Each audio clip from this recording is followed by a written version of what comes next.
You're watching the Action Sports Jax 24/7 network. Now it's time for the Brent and Austen Show.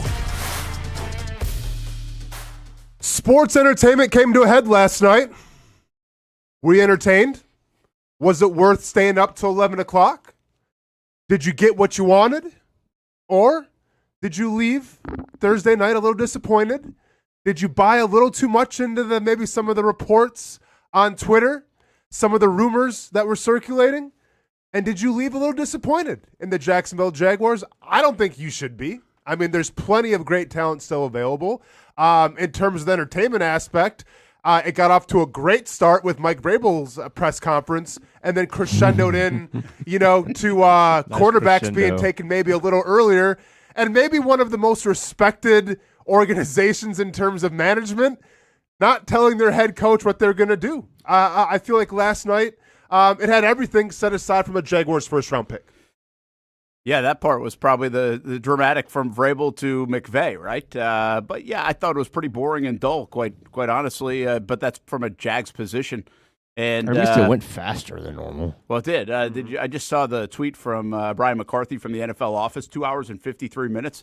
They said the first commissioner's first round that he did was 6 hours and 8 minutes back in like 2007. I don't remember the draft being that long in the first round.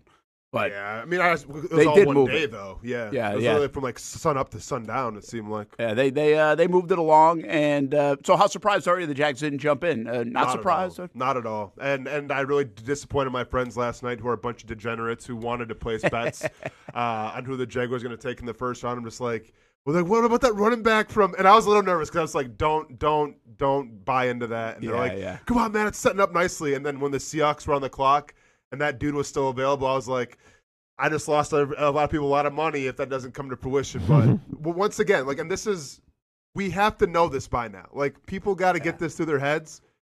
If there's a rumor circulating that the Jaguars might do something, it's the opposite. Yeah. Okay? And the fact that, like, and I'm sure you guys broke this down yesterday. Did you see the odds yesterday? I did. For the positions? I didn't. Oh, okay. Running back odds went way up? No. The running back odds were plus 1,400. Oh, okay. So, like, and that's with the rumor circulating. So, like, if there was a rumor, even they know. Even, like, yeah, and you tend to lean towards Vegas a little bit. Now, Vegas didn't know about Travis Hunter, obviously, so that was one thing. But I think if you learned anything about this regime, about this organization, if you hear some smoke, the fire is probably going to be in the opposite direction. Simple as that. Yeah, that's a good call. But did you think the entertainment value of the first round, or did you think it was kind of dull? Because, again, there's two things. We're talking to a lot of Jags fans. So when you don't have a pick, it obviously is kind of dull. I mean, there's no doubt about it. There's nothing to anticipate. You really got the feeling that they weren't coming back in by the end of it. Like, they never really felt like, I think they might do this. I never got that feeling. Maybe other people did. So the lack of anticipation hurts. But so was it that why it was dull and maybe boring, I guess? Or was it because it was just kind of a dull draft? Like we had mentioned, not a lot of quarterbacks going. The Simpson does throw it for a loop, but we didn't get a ton of surprises in that first round. I mean, there was some surprise. Like, Tennessee was a surprise. Like, I didn't see Tennessee taking. Yeah. No, I mean, I was entertained. Like, I get it. If you were just strictly watching for the Jaguars pick, then yeah, you were severely disappointed. Sure. But no, I mean, I was entertained. If you were following what was going on with the Vrabel stuff, I was worried that there was going to be more that was going to be leaking out because there's rumors out there that there might be more. And that's not a good thing. So I was like, well, are they going to release that during the Patriots pick? Because that seems to be the trend with the draft, where if you have dirt on somebody, you release it for the draft. Yeah. But at the same time, and once again, this is my conspiracy theory brain playing out a little bit. If you have all the dirt, why didn't you release it right before the Super Bowl? Like, if your goal was to bring down Mike Vrabel and the Patriots. Yeah. Yeah, I don't know. I mean, there's obviously a lot of stuff out there on that as the domino effect. This started as it looked like it was bringing down Diana Russini, and now it's kind of turned into, okay, what about Vrabel? I can't. A quick thought on that. At first, I was like, this is like so odd that the Patriots made this a bigger story than it needed to be, in my opinion, because the news drop came out Wednesday night late by Mike Reese, who covers the Patriots, that Vrabel was going to go to counseling and miss day 3 of the draft. But can we pause for 2 seconds there? Yeah. Is it not open on Sunday or Monday Well, that's or what we're Tuesday? getting to. I mean, Okay. why day 3 of the draft? Like, yeah. that's stupid. Like, who goes? I mean, it has to be on a Saturday, or why can't you do it next Monday? Why can't you do it next Saturday? Like, what's the point of making it a big deal that he's going to miss day 3 of the draft? By the way, if he missed day 3 of the draft, nobody would know. Like, you don't even have to report that necessarily. Yeah. So, but then I was like, so they made it part of the news cycle all day, and they're like, well, maybe actually having the presser at 7:20 was smart because you're burying it amidst the NFL draft talk. Yeah, I thought it was more of they announced it because the people saw him in public and not in the draft room. People were going to be like, well, "Why isn't Mike Vrabel?" Fair, but and at the same time, I think he wanted he wanted the weekend with his family, is what I was understanding. Or yeah, he's going to get help, but he also wants to spend time with his family on the weekend. That's what he said. But what's wrong with today? Just missed the whole draft then.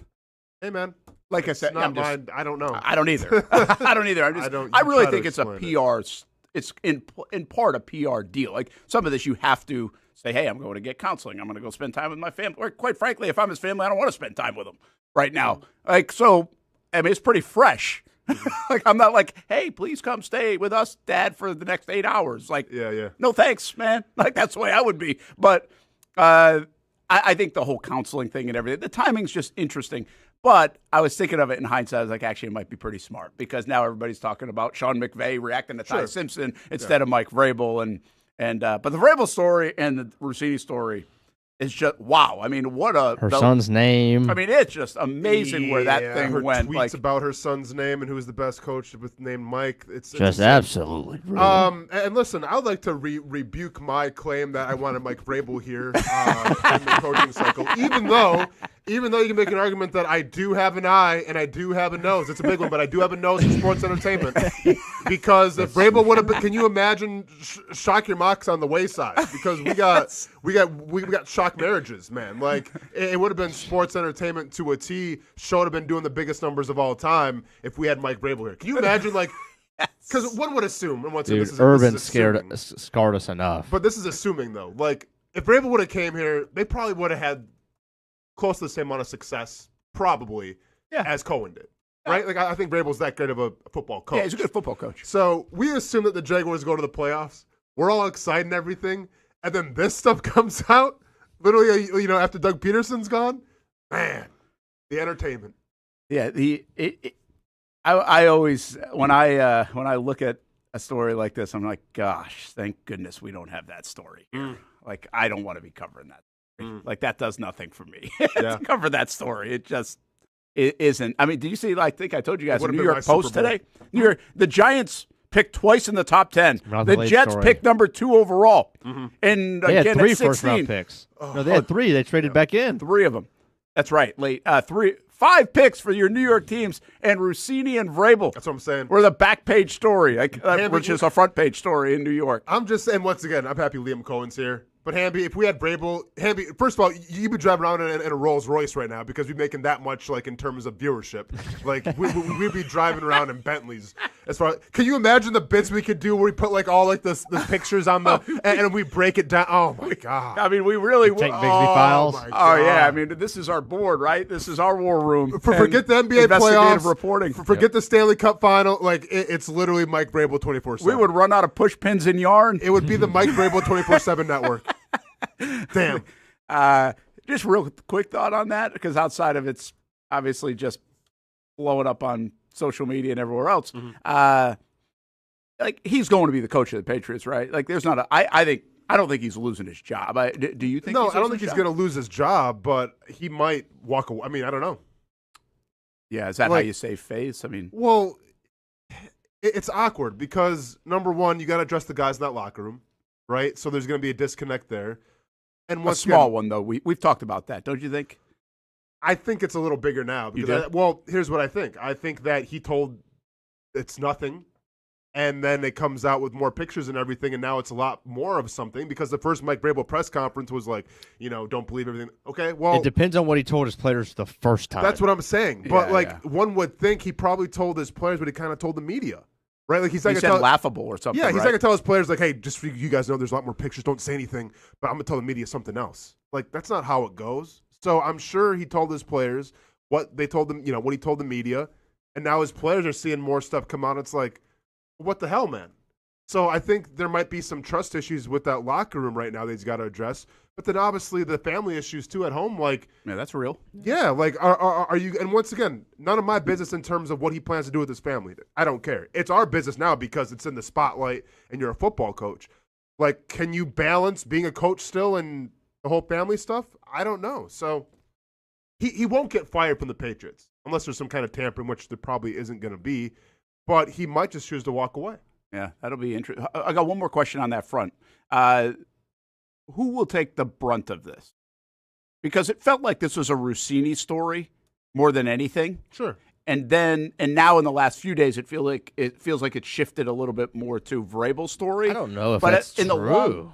In the long term, maybe it's not. I mean, who do you feel like takes the brunt of this story? Russini's more? getting absolutely crushed. She is Russini more than day Vrabel? after day after day. Yeah, Okay. but and she because knocked of off all her of Twitter, right? Well, it's because of all of the old clips that everybody's undigging. It's because her son's name is Michael. Yeah. It's old tweets. Like, there's just a new feature. Literally every hour you look on Twitter, there's an old clip where it's like, yeesh. I know. She was said leaving that. some breadcrumbs. Yeah, you're right. But here's You're the sad part. She'll be with Barstool in 3 weeks. Absolutely. So, she'll have. Now, listen, I do. Cool. I'm fascinated by that part of it because how big of an ego do you have to get back out in front of a microphone and just like almost capitalize on the fame, right? Like and my guess is big because if you listen to a lot of her sound bites and things, I think she has a pretty big ego to be able to hide this for 6 years, if that's the case, and also kind of be talking about some of the things. Talking about the dude's wife. In breadcrumb fashion, interview. So, dude, to me, that tells you don't really have a great sense of reality and kind of what you're doing. But I wonder, I don't disagree with you. I think if she wants a job in 3 weeks at Barstool or on some podcast that she creates, she'll be creating her own network and making millions probably, like it's just the way our world works. Yeah. But you've got to be able to swallow your pride and do that. And she did come off Twitter now. I don't know if that means anything, but she did do that yesterday. Yeah. It's so long term by September, October. I don't know if anybody cares about the Vrabel side of it is what you guys are saying. Yeah, I mean, well, it's an interesting situation because Vrabel, I feel like he was already a polarizing coach on a polarizing team. Yeah. And now this just adds more to it. I mean, this isn't a fact of like who's to. I mean, they're both at fault. Oh, absolutely. And then like they're both like they both deserve equally the brunt, right? Because they both have families, they both have kids. It's on both of them. Yeah. I mean, the stupidity of this whole high profile as it is, it always fascinates me, man. Mm-hmm. But they got away with it for a long time. Yeah. But they really didn't. Why didn't anybody out them before if they had all these pictures? Well, Brent, once again, if you go into the deep dive. I didn't, so. Well, some people are saying that this is maybe like Titans related. Oh, like they've got the dirt on him, so they were holding it while he was their guy. Mm-hmm. I see. But once again, I mean, that's just Twitter. I bet you there's more out there. The one that dropped was the one that actually came out pretty recent. What was the one in the bar or something like that? I think from 6 years ago. I think that's going around the most. Yeah, and the one at the poker table or a blackjack table. Yeah, but the one at the bar was interesting because you get the sense that somebody who took that picture might have been just like, hey, that's Mike Vrabel. I got a picture. Didn't know who Russini was 6 years ago, right? And so all of a sudden sees this stuff floating around. Is like, hey, I remember having a picture. I'm going to go back and make sure that was his wife or somebody else. Like, that's kind of what I thought might have been a thing. It's just amazing. Calvin, who cares? Everybody cares, Calvin. Like, that's the thing. I'll tell you that Twitter cares when it's a top 10 trending topic this morning, and the thing happened like a month ago. And I'll tell you what, entertainment cares as well, because not only was it a top trending topic on sports, also entertainment. I bet, right? TMZ, so I was thinking of that. I don't watch TMZ, but it was probably like the lead story on their show. Yeah. I would assume. I don't know what else is going on in the entertainment world. Yeah, man. But it's an entertainment business in the NFL. Here we go. Crazy.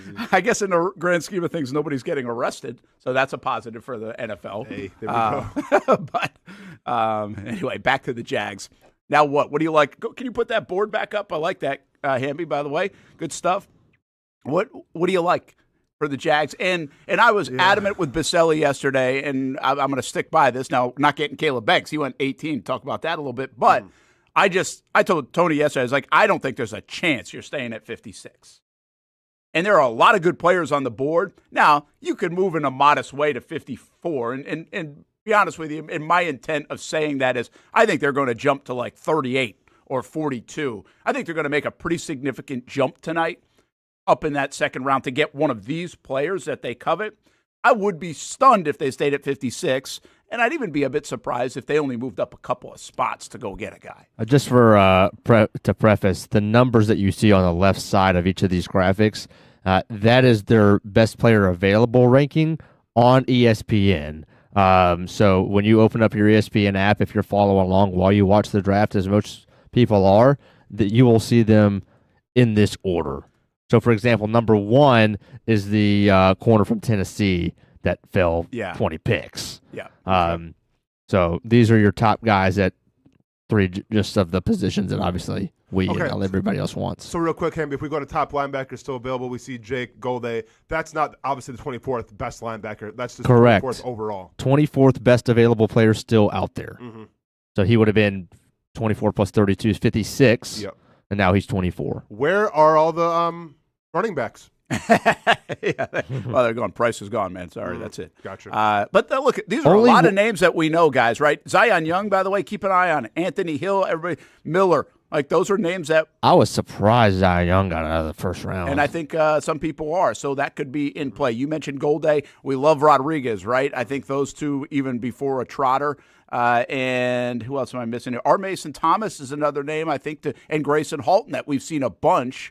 So, I mean, again, there's a lot out there for the Jags that at least we've heard their names talked about quite a bit. And I think there's 3 or 4 of these names that are pretty high on the Jags wish list as well. Oh, there has to be. Yeah, and with the capital that they have right now, one could think that they could trade up and get whatever guys that you see right here, you know, and maybe get 2 of them, you know, depending how they play this out here. So it's one of those things where, you know, we think we know what they need. Now, they might be on a completely different page, but if we're talking about 3 techniques, if we're talking about linebackers, there's a pretty good crop there. It's just how do you play it? Do you trade up and get 2 guys? Do you trade up and just get your 1 guy? That's what I'm curious of seeing. And also, too, if Jake Golday is there, are we going to have the Spider-Man meme for Paul Posluszny and then Jake Golday standing next to each other when Paul announces him? Yeah. 2 things here, guys. Taking a quick pass, I actually did like a mock for all the teams this morning just to kind of see like that after all of the first rounder was done. He's producing, man. I like this. Just to kind of see that's more than producing. That's well, almost like the computer. How many times do all of these guys kind of get to the Jags and which guys kind of do and just kind of get a sense? So what did you get? Because I was going to ask a different question. So what did you come up with? Those 4 top edge all gone in the first 12, 13 type picks of the second round. In the first what? Like 14? 12, 13, 14. Okay. So by 45? Yes. 46? All those first 4 gone. R. Mason Thomas was the only one that was consistently still making it out. Caden McDonald was like one of the first picks in the second round. Same with Kristen Miller. Anthony Hill, C.J. Allen, Jacob Rodriguez, all gone.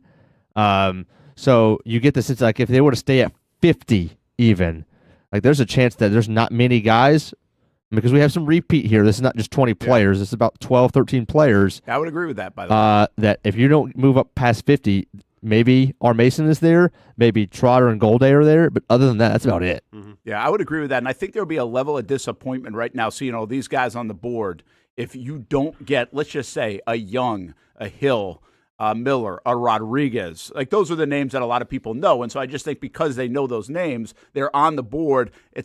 It feels like you could move to go get them if you want. And I think there'll be a level of disappointment if they end up instead with a Golday, Trotter, R. Mason Thomas, maybe just by hanging out past 50. Right. You know, so, and again, that doesn't matter. They might be right. Because now you have to ask yourself, if you're the Jags, it's like, okay, what is the fall off between Rodriguez and Trotter? Because if I can just stay at 56 or move up to 52 instead, and I don't really have a big gap there, why am I going to go give up some picks just to get to 38 just to take Rodriguez? Now, I would say I think Rodriguez is worth going up and getting.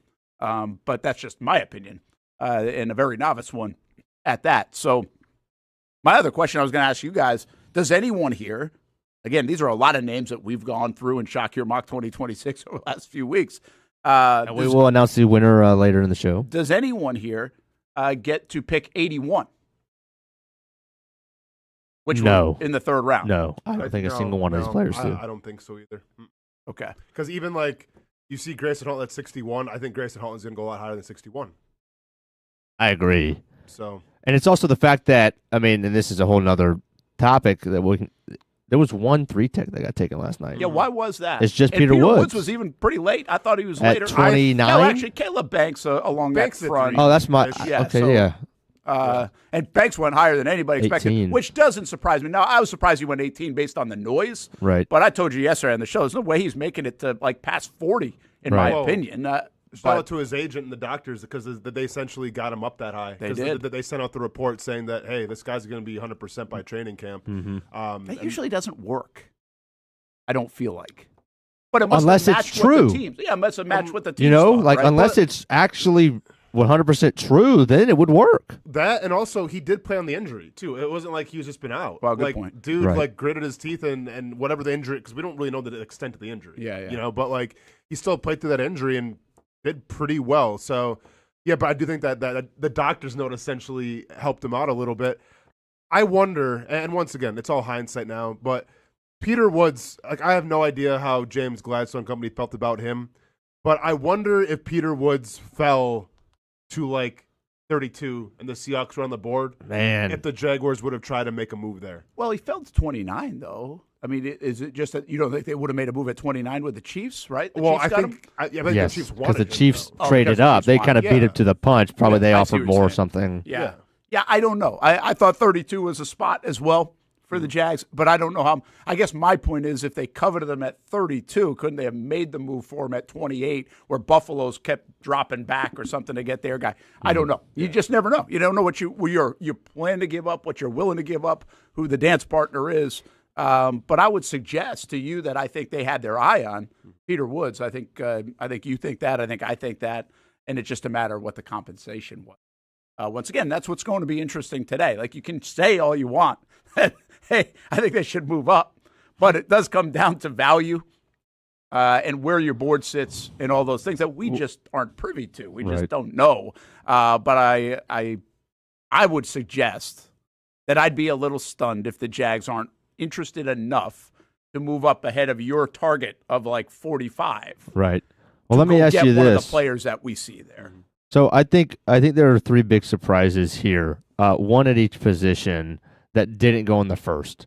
One edge at the minimum. At the minimum, we're talking. Zion Young didn't go in the first. Kaden McDonald didn't go in the first. And then pick one of those top three linebackers that one of them didn't go. So you have at least three guys, defensive guys, at the Jaguars' target positions that fell. Yeah. So the board probably looks more favorable to them even than they. Does that make them more likely to move up or less likely because, well, there's going to be a better player at 56, but it might not be one of these guys? I think it makes it more likely to move up. I think you have all day to think about this. I think you probably there's a line where you have Anthony Hill, Jacob Rodriguez, and Zion Young significantly higher than the other guys that are going to fall to you. So I get what you're saying. You still get a quality player that might be left, but the run's going to go fast. Like that's what happens. Like there's going to be a run on these guys pretty quick, you would think tonight. And I would think it makes it more likely. And by the way, that's very advantageous. The Jags, and maybe they thought this was going to happen anyway, their read on the board. But again, I think Austen would say this. I'm comfortable saying this. There are 3, 4, 5 guys on that board I think the Jags are very interested in and fits their need. Right. That make this really a nice setup where you didn't have to get up to the first round, but you can certainly maneuver up in the 30s today. And there might even be a run on corners. Sorry, Austin. You're good. There might be a run on corners to start because a lot of them fell. I mean, of your top 10 guys that are available, and I get that this is the ESPN rankings, so who cares? But 5 corners in like the top 10 of the BPA. So if there's a run there, then that helps you as well. Mm-hmm. Yeah, I mean, it's essentially what I was getting ready to say is just the fact that we tend to see, and you saw this last night a little bit, like when one offensive tackle goes, then it's just going to be a chain of offensive tackles. If one corner, but now granted, the corner is different because they said this last night too. Like, there's not a lot of like highly touted corners that'll be like lockdown. Like the cat from LSU that got drafted last night Mansour by Delane. the Chiefs that the Chiefs traded up for. Like he was maybe like the only lockdown corner that was like a sure thing. They got him at 6 or something, right? Yeah, Traded up. Yeah, it was crazy. See you, McDuffie. We'll take your replacement. Yeah, just a replacement. That was his comp too. Yep. So you might see a run now on other positions, but once again, this is going to be on James Gladstone how to navigate this, right? Because you could see a run on linebackers, you could see a run on edges, right? So he's like, it's all about trying to get as much capital as possible, but also positioning yourself where if there is a run, you're still going to be out ahead of it where you can get what you want. Yeah, I agree. I think the Jags are in a fine spot, and we'll see where it ends up going into tonight. How much they do move on the board and what position they covet. I think. Listen, I don't think we're that far off. I think those positions that you just put up there are pretty accurate, right? I mean, now could you sneak in a tight end somewhere? But I don't think so. Well, I don't think you're sneaking in tight end in the second round here. I think you're doing that probably in the third round. So here's what I want to say about that, though, too, Brent. And I think, and obviously the first round's a lot different than the second round. But you saw a lot of, like, for instance, the Titans. There was a lot of great defensive players available. And you have a defensive-minded coach. But the trend now seems to be, at least in the first round, we'll see how the second round shakes out, like, doesn't matter who's available, you got to take care of your quarterback. Yeah. So whether that's an offensive lineman, whether that's a wide receiver who wasn't even the top wide receiver, it seemed like on his team, teams are trying to take care of their quarterback. Now, if we look at Trevor Lawrence, like, well, I mean, what do you want? You got Brian Thomas Jr., you got Jacoby Myers, you got Brenton Strange, you got Parker Washington. Like, you have a lot of pieces there. An offensive line, we can make an argument and say, depending on Cole Van Landen, you should be all right. But we can sit here and say, well, there might be room for upgrade on the 3 technique. Might be room for upgrade with Ventrell Miller at the linebacker position. Is there room for upgrade at the tight end position or the offensive line position to, quote-unquote, help Trevor Lawrence out? Like, I think that has to at least be in the conversation as well. I do think there is at tight end. I just don't know where it fits in terms of picking in the second round or not. That's one of my dream scenarios yesterday was go to get Sadiq if he fell, right? Ronan would have lost his mind. Yeah, if he fell in the 20s, like, can you go get that? Because I do think what it does is it potentially gives a new dynamic to the offense for Liam Cohen. That being said, I don't know what you're getting, let's just say at 56 or 42 or whatever if you want to trade up, that's really going to help you above what you have at wide receiver, of what you have already at Brenton Strange, what you have at your 9 offensive linemen that you like, and quite frankly, what you have at running back. I don't think there's a known thing out there that you're going to say, hey, yeah, this is an immediate upgrade, plug and play. And that's why I think we land on the defense, because we do think that's possible in linebacker. Mm-hmm. Although Tony said, hey, they like Ventrell Miller and Branson Combs. Like, they're not. It's not like they're desperate. They don't feel desperate in that spot. They liked Dormy Brown last year. They did. So, I know. Yeah, very good call. I was going to say, but you did. Yeah, so and that's okay. And you brought it up to Tony. So I would be surprised. But I don't think we can dismiss. And I do think tight end is the spot. I just think they have 3 third-round picks, at least as of now. You might not have as many, by tonight at 8 o'clock. So I think that they can get a tight end somewhere in there to kind of beef up the depth of that position. I was looking at something else today, guys, and I guess we really haven't talked about this a ton. But, Mike Clay, and I'm not huge on all these. I don't know what the heck they all mean, but he did like an updated rankings after the draft, and so I just caught it like on my timeline. And if you look at the AFC South, I think it's the Indianapolis Colts have like the 22nd ranked offensive line according to him. Okay. All right, the Jags have the 24th ranked offensive line. Now, I would suggest the Jags offensive line played better than what I would say is the 24th ranked offensive line. But their only plus players that they have on there from last year was Ezra Cleveland, who's in the green, played, I would say, above average, and also Anton Harrison, was a slight green. Is this the same thing that we looked at a couple of months back, where all the offensive linemen, the starting ones, were in a color? Yeah. Is that good? Yeah, okay. Yeah, and Clay does this stuff. And again, I'm not telling you it's gospel, all right? But my point is 22 for the Colts, 24 for the Jags, 29 for the Titans, and 32 for Houston. Now, Houston went and picked up an offensive lineman, but it's not Rutledge. I think it's a little bit of a chance still, right? They just need it. They know they need it. So my point is what I'm getting at here is, doesn't that punctuate even more why you want to beef up your defensive front? Because it could be a huge advantage for you in the division against, let's just call it at best, average offensive lines. Now, I feel like there are average offensive lines all around the league, but in your division, you have average offensive line, and the team to that you're going toe-to-toe with might have the worst one. So your best way to maybe make an advantage here is to continue to go get good players on the defensive front, which also they need that regardless. Yeah. But I just think it puts an even bigger emphasis to me, like, hey, let's go get as good as possible on that defensive front because we can dominate in that part of the game against our rivals. No, I mean, I agree with you, but like at the same time, I think you have to think of a bigger picture. Like, yeah, within the division, you have to win the division, go to the playoffs, sure. But then once you get to the playoffs, what does it look like? Like, ask the Houston Texans what it looked like with their offensive line, you know, with the best defense in the NFL. Yeah. Right? Like, it was atrocious. So I do get what you're saying, but at the same time, I think you have to look at it and say, all right, like if we do have like a position that can get upgraded, regardless if it's on offense or defense, and if it helps the quarterback out, because it is an offensive-driven league. Like, I understand that you're trying to talk about let's counter, you know, the great offense with a defensive pick, and I get that. I just think right now the way the league's trending, it's so far with offense and everything, like that should be the focus. Yeah, and it will probably continue to be the focus. We'll see if the Jazz can get better. They feel like they're going to get better. I just think now it's the curiosity now of how impactful, because they didn't jump in the first round, how impactful is the pick going to be and what we will feel that pick will be immediately.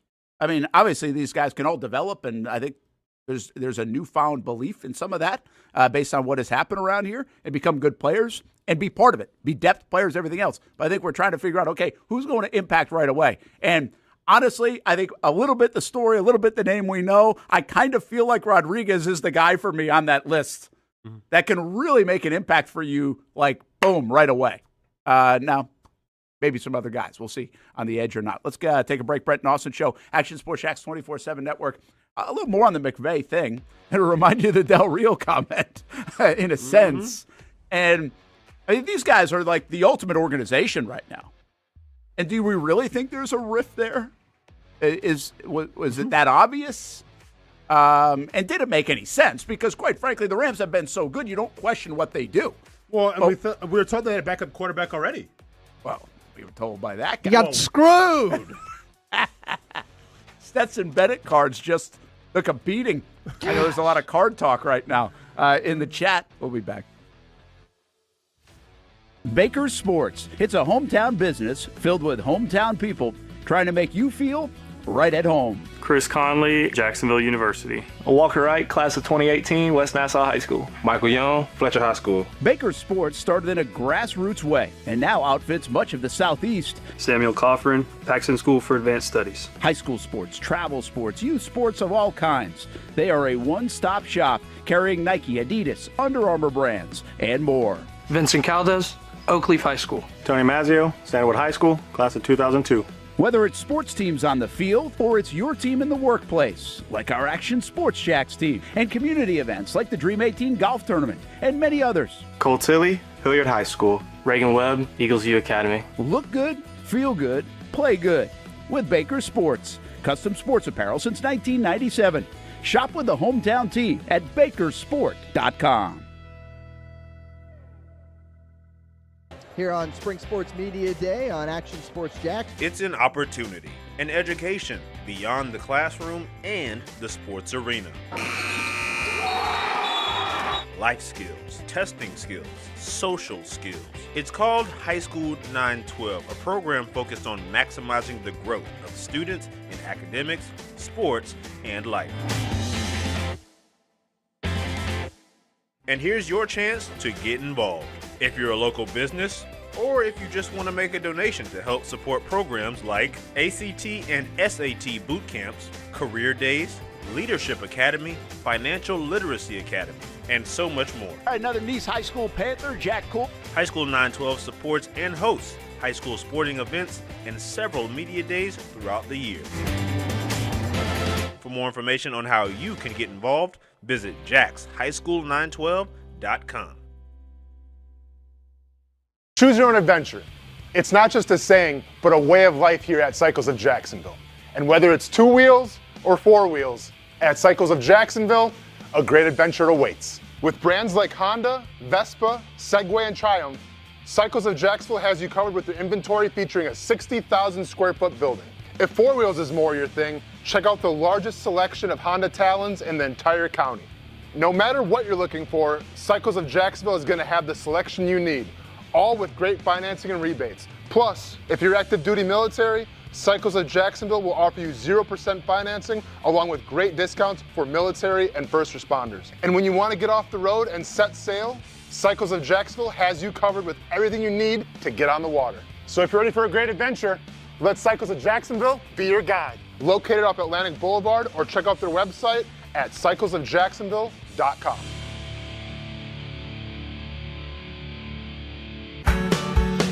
People helping people. It's at the core of what Alive Credit Union is all about, and it's been that way for over 70 years. From the start in 1954 to today, the mission remains to inspire financial wellness and give you a financially fit lifestyle. Alive Credit Union and its employees are committed to not only serving their valued members, but also our community here in Northeast Florida. I had a chance to see that commitment firsthand as Alive partnered with our Action Sports Jacks 24/7 team to bring you Armada men's and women's soccer broadcasts. Inside the 18, it is a shot, and it's a goal!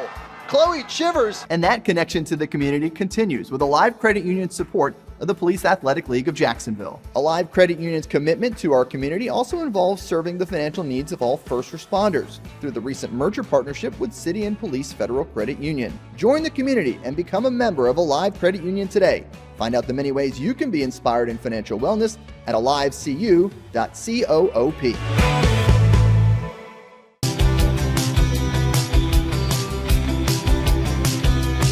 Welcome inside the Armor Guard exterior and gutter helmet showroom. There's a lot going on, like glass exteriors, replacement windows, and down there we have the retractable screens and awnings, plus hurricane protection. Let's talk more about those gutters, and to do that we bring in Kevin. He's the owner, he's the expert. Why Gutter Helmet? Well, Gutter Helmet is truly the only maintenance-free product. It lets the trash and debris go on the ground, the water wraps around and goes inside. Unlike filters, they sit on top of the gutters, and the trash and debris build up on top of filters, which requires maintenance. With Gutter Helmet, we're going to keep you off the ladder, the most dangerous thing in your garage. With Gutter Helmet, you'll never clean your gutters again. So get off the ladder and put on the helmet. Gutter Helmet. Get a free estimate at gutterhelmetofnorthflorida.com. You can also call 904-762-7779 or visit the showroom on St. John's Bluff Road in Jacksonville. Welcome back to the Brent and Austen Show, streaming on the Action Sports Jacks 24/7 network.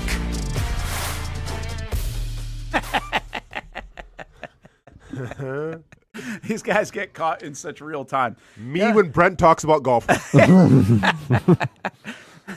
Really? Liv, we going on this road again? Yeah, Okay. and I'm Sneed excited. Look at Sneed. He's excited about this pick. And you know what's amazing about that? Go watch that news conference. And LA seems like they do a lot of things right.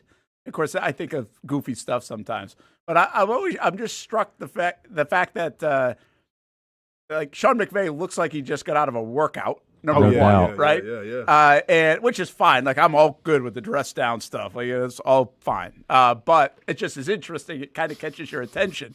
And the other thing is, like, they basically throw up that backdrop. It's not like well set up. You can see like the back, like it's like against some wall. Like, don't they have a place like where the Jags have? See the wall? I mean, it's like they threw it up against the whiteboard and said, "Hey, just sit here." Yeah. The Jags have like a room where they do this stuff where they have almost like a projection that comes down and has the background, and it's just neat and tidy, and I would say kind of professional. I thought that one where the backdrop was like, let me just threw it up there. Like we do when we're going to do a remote show. Now, Brett, be honest though, because I didn't even notice. How many people actually focused on backdrops though? Because I didn't even notice it. I'm not gonna lie. Nobody I didn't cares. That's probably what they said. It's like nobody cares. Yeah, just get the sponsor in there. Zillow. All right, let's break down this video. All right, I cut it up. I'm gonna give you the 3 different parts of it, and you tell us obviously if we're reading into it too much. So first, what you're going to hear is the question is, what was the conversation to Stafford? Because they said they called him to tell him that they were drafting Ty Simpson. So this is the first question directed towards McVay. Everything up until this point was to Sneed. Yeah, I did. I'll keep that between us. We'll see. He's going to compete with Stetson.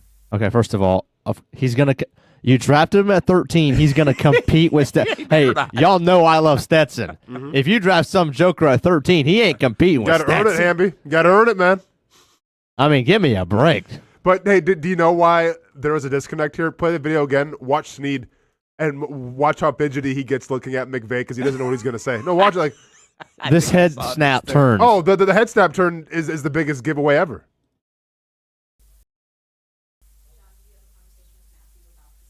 Bam. Yeah, I did.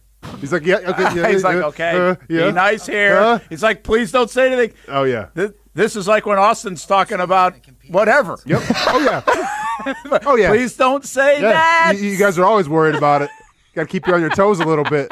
Swingers in Ponte Vedra? You said what? Oh, that's fine, Brent. Hey, it's that Snead mentality, man. All right, so I made a cut, and now this is the next question. I can't even hear it. It's so hey, Rams. But can you just 1 second? Do you know what they asked when he said, "Oh, keep that between us"? Was that just what he said to Simpson or Stafford? To Stafford. What was the phone call like? Okay. Well, I mean, Stafford's not worried. I think Stafford gets this. Well, yeah. But I mean, you got to understand it. That's the one part. Like, that's not even the story. Well, to right? be fair though, Brent, if you're Stafford, would you maybe want another wide receiver, another weapon? Oh no, I get that. No, that's definitely. Yeah, I think that's what McVay wants. Yeah. So there might be a little frustration on Stafford's part. All right, so here's the next question. You're not going to hear it. But no. Bam. Oh, I didn't hear that. I don't even care. Oh, no. Gotcha. Next question. Okay. Which, by the way, this is usually a very affable guy, right? Yeah. Like, I mean, he's very like. I mean, he's very eloquent, and usually he explains things like Cohen does. Yeah. Do you think that he had a Rams like hoodie on? He took it off because he was pissed. Because I'm telling you right now, Brett. And listen, I love the Action Sports Jack stuff. If he doesn't have to wear Rams gear at his own press conference for the first round of the draft, at least the colors. I'm wearing black tees all day. That's. I mean, what are we talking about here? Yeah, I don't know. Like I said, I thought he just got out of a workout. Yeah. Well, maybe that's why they didn't tell him. He was too busy lifting. Maybe. Jack was at the buffet. McVay is lifting. Okay, I think this is the most damning part about it. He's finally asked about Ty Simpson again. All right, see how fast he goes from Ty Simpson to Stafford.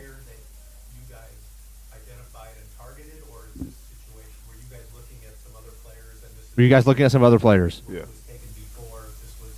Yeah, there was a lot of players that we liked, but when you do look at it, I think the thing you liked about the body of work is, let's make one thing clear. This is Matthew's team.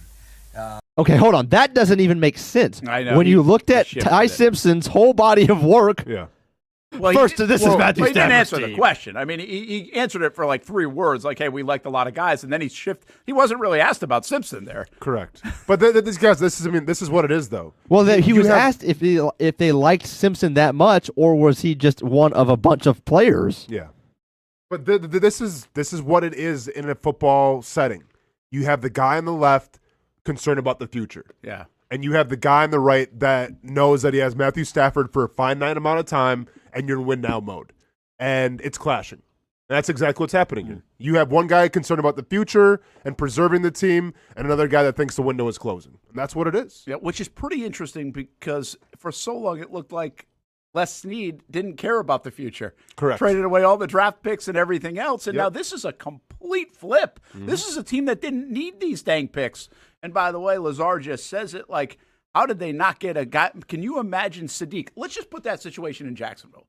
And obviously, you'd have to fast forward Trevor's career, but everything else is the same. Yep.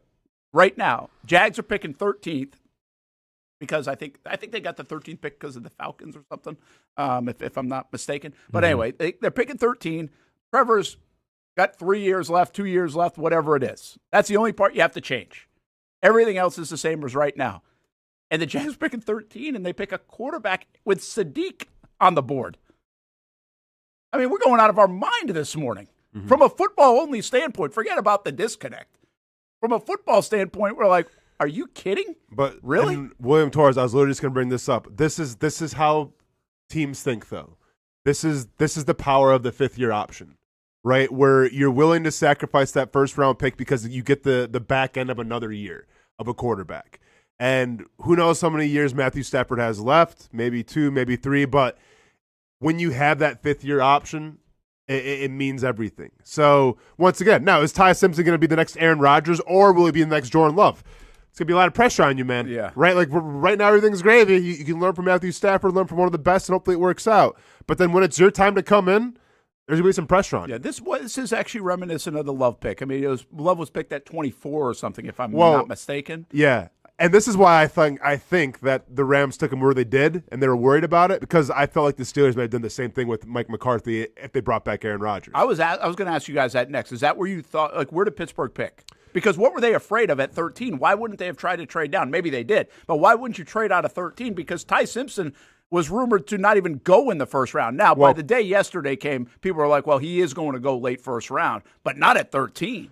Ty Simpson was plus 180 at 24 or higher. I'm sorry, 24 or lower. He was plus 180. Yeah. Do you know where Pittsburgh picked? I think they were 23. 23? 23. They got jumped by the 21. Yeah. They picked at 21 because the Eagles went from 23 to 20 and took Lemon, which is a whole nother story. Right? Yeah, he was on the phone with the Steelers at 21 when the Eagles made the trade and took him. So, like, I saw that, but obviously this. Oh, so they traded up with who'd they trade up with then? Whoever was at 20. At I don't. 20. I don't. Yeah, I don't know. My bad. Yeah, Chargers were at 22. Oh yeah, I was thinking for a second they traded up with Steelers. They didn't. They traded up to get ahead of them. Hey, that's the fun. That's the part of the draft. That's the gamesmanship of the draft. Now, I don't know that. I mean, Lemon might be a risky business in my opinion. Anyway, we'll see. We'll see. But they traded with Dallas. That was the NFC East trade. Oh, okay. So what? There's something there too, right? Does that make us buy into the fact that if the Eagles were going after that move? By in the fact that A.J. Brown is on his way out, all these rumors about the Patriots. Oh, it has to, doesn't it? Yeah. I'd say so. Yeah, so that's your fix. But it does feel like the Eagles kind of find their way into a name every year, right? Yeah, dude. Why can't you just draft the lunch pail guy once? I don't need you to have a whole team of them. Lane Johnson. Yeah, they did. That was the time they did. You're right. I mean, like, hey, even like Jalen Carter. Obviously that was it's not just a receiver. Oh, no. It's everywhere. It feels like their draft is splashy all the time. Oh, yeah, without a doubt. I mean, Jalen Carter, you can call him lunch pail, but that came with some controversy, obviously. But not only that, it was great he ain't value. lunch pail. Okay. Yeah, it was great value, but he's controversial. Yeah. No doubt. And like you said, I mean, they got him at number 9, I think, that year. It was because late. of the dropping. It was like, what? And that was the year they had 2 top 10 picks, I think, somehow. Which is crazy. Do you guys think Ty Simpson's going to be good? No, I don't. He's in a good. See, I like the situation. The situation is going to really like. You get to learn from Stafford. You get to be in McVay's offense, and you get to sit with no problems. In fact, this is a little bit. This is the old days.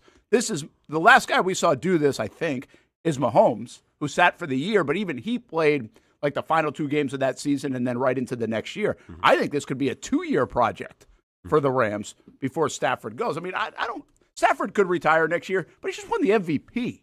Yeah, dude, come on. And he can still throw a fastball, and that's what, to me, if you throw a fastball, you can still play that position because he also knows how to protect himself. He just gets rid of it. He's so smart now, like, he's not going to get hit. And that's the thing I don't understand by the Rams on that point is, like, he doesn't only have 1 year left, and you just gave him an extension. When was that? It was not that long ago. So he's locked in for 2 years, right? And so why didn't you just pull this trigger next year when there are more quarterbacks coming out? And you can get a guy who has the same tape as Ty Simpson in the late 2nd round. And by the way, you were probably 1 play away from going to the Super Bowl. So go get you 1 player at 13, which is the highest you've picked in forever because you're the Rams and you're always in the playoffs. But what are we doing? Why do you need to go take the quarterback now? Yeah, but once again, you could say the same thing about Andy Reid, why they took Patrick Mahomes. It's just like. But Snead sees something. Snead is the reason why Simpson really came out. Because you read that whole story.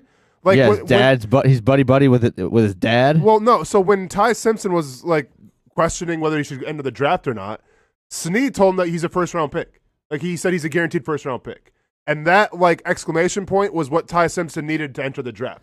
Now, Austin, I think the add-on to that is what came out in the last hour, and it was, gosh, what is that guy's name?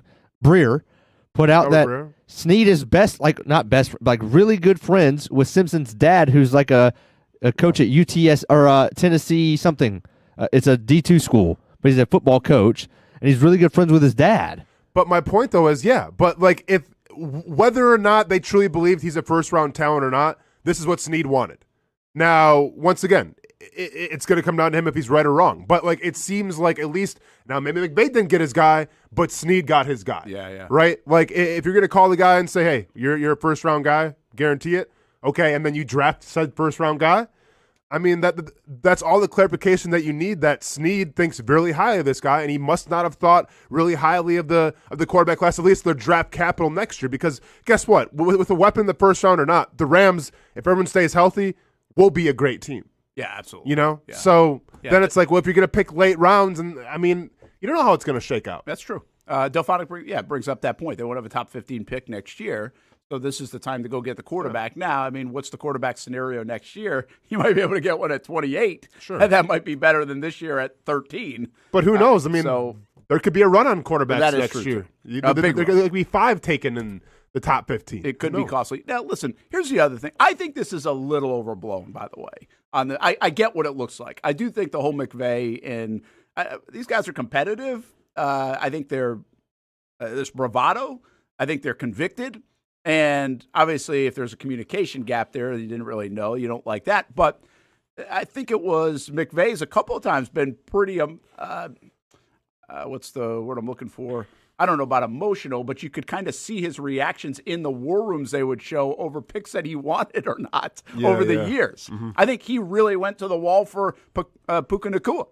Sure. Like there was disconnect there, like in that room. So my point is, I think that happens.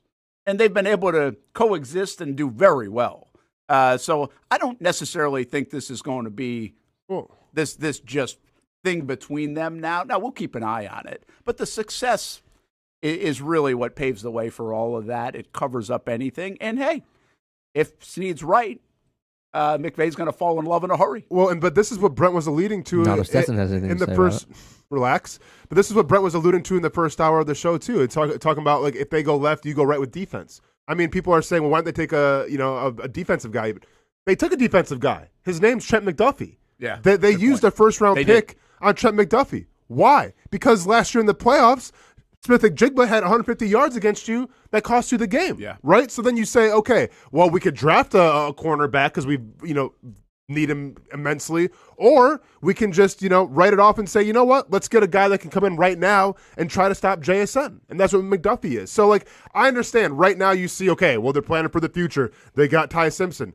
Well, they would have had 2 first-round picks if they didn't take McDuffie, so I also throw McDuffie in the draft and say, well, look, they also got a defensive caliber piece as well. Yeah, that's a good point. By the way, you ask yourself this offseason, if you got better, did you close the gap in the West, which is really hard division, and with the Super Bowl champs now? And you just answered it. Yeah. Yes, you did. Yeah, and to that point now, let's go to the Tennessee Titans, who surprised some people with taking Carnell Tate. Mm-hmm. But to your point also, they believe in their quarterback. There's a lot of belief in Cam Ward around the league. I'm not sure I have as much belief seeing him in person twice as everybody else does, but I will say he didn't have a lot to work with. I mean, we've seen this in Jacksonville before. I mean, whether it's Blaine Gabbert with no offensive line and no weapons or whatever. So the book's not done on Cam Ward, and there are a lot of people very high on Cam Ward. I'm just not as high as everyone else.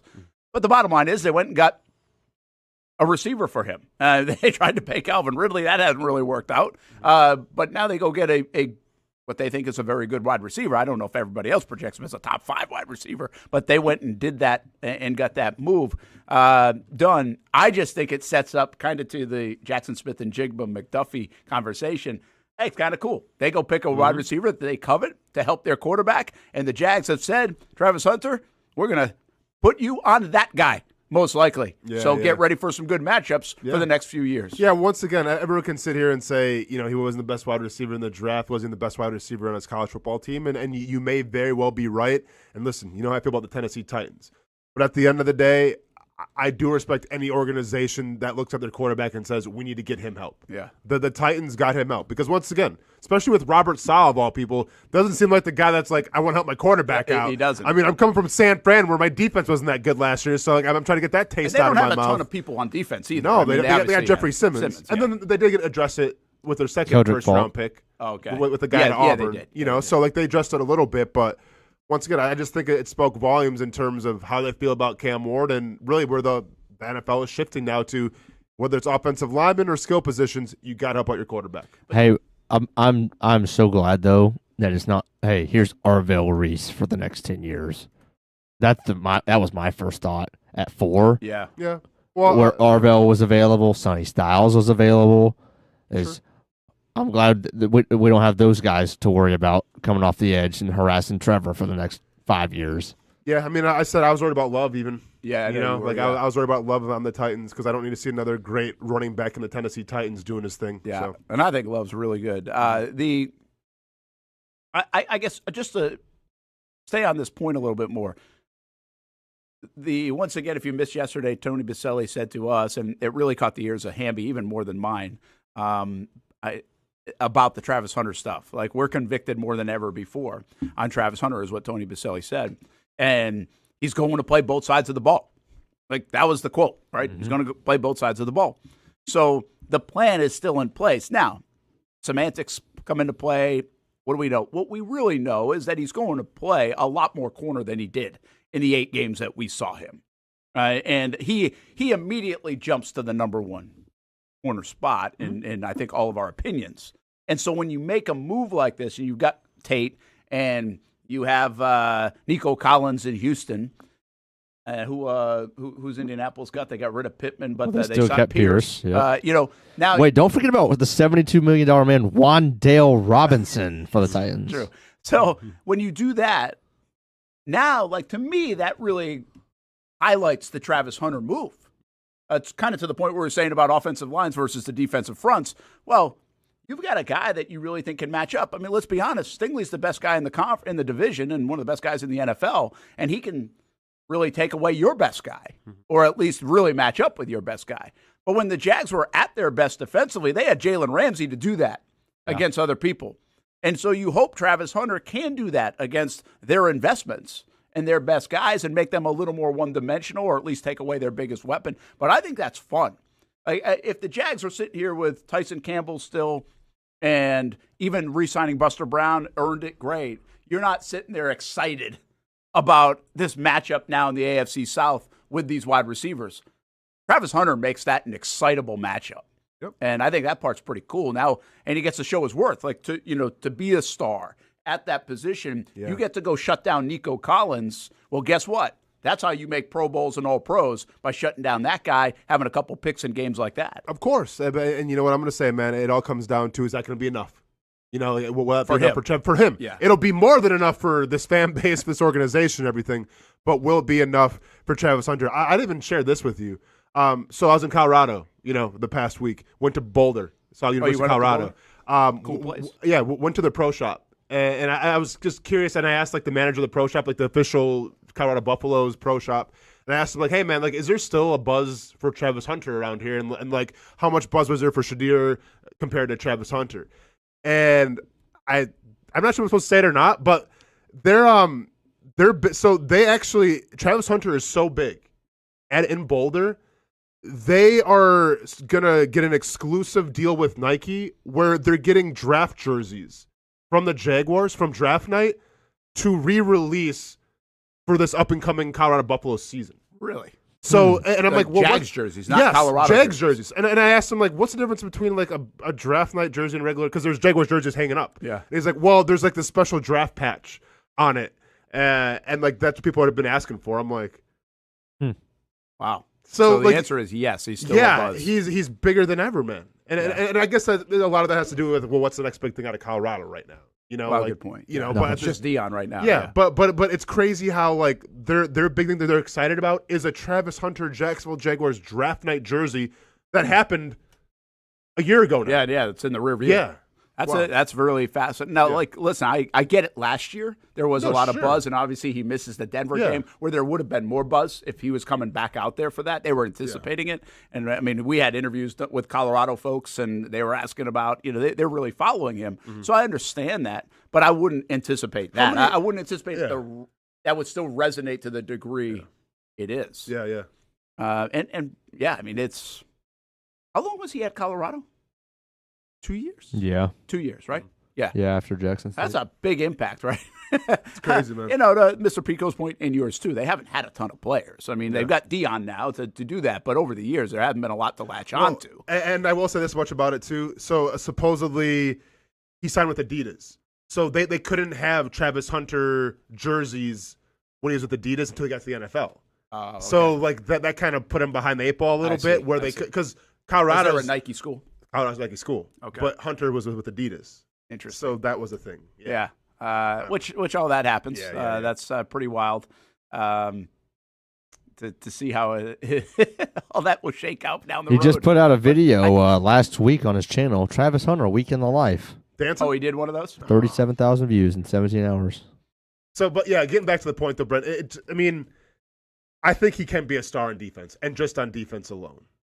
Now, will it be enough? And once again, it's all going to depend on how Jacksonville sees to use him on offense. And I'm going to be honest, for instance, say you're playing, I don't know, who they're playing this. Give me a mediocre team that they're playing. This year, on the schedule. Commanders are on the schedule, right? Sure. 500. Okay, we'll say Commanders. So say maybe the Commanders, I don't even know what their secondary looks like right now, but maybe they have an injury, right? So now you got Parker Washington, you got Brian Thomas Jr., and then, you're going to have Jacoby Myers. Are you going to throw out Travis Hunter too just to say, well, hey, I like Travis Hunter and his speed and his route running ability better than their third cornerback right now? So sometimes it that's a good point. It could be a matchup issue where it's you know what? If they're going to put the third cornerback on Travis Hunter and we don't or nickel or whatever, dude, let Travis go eat.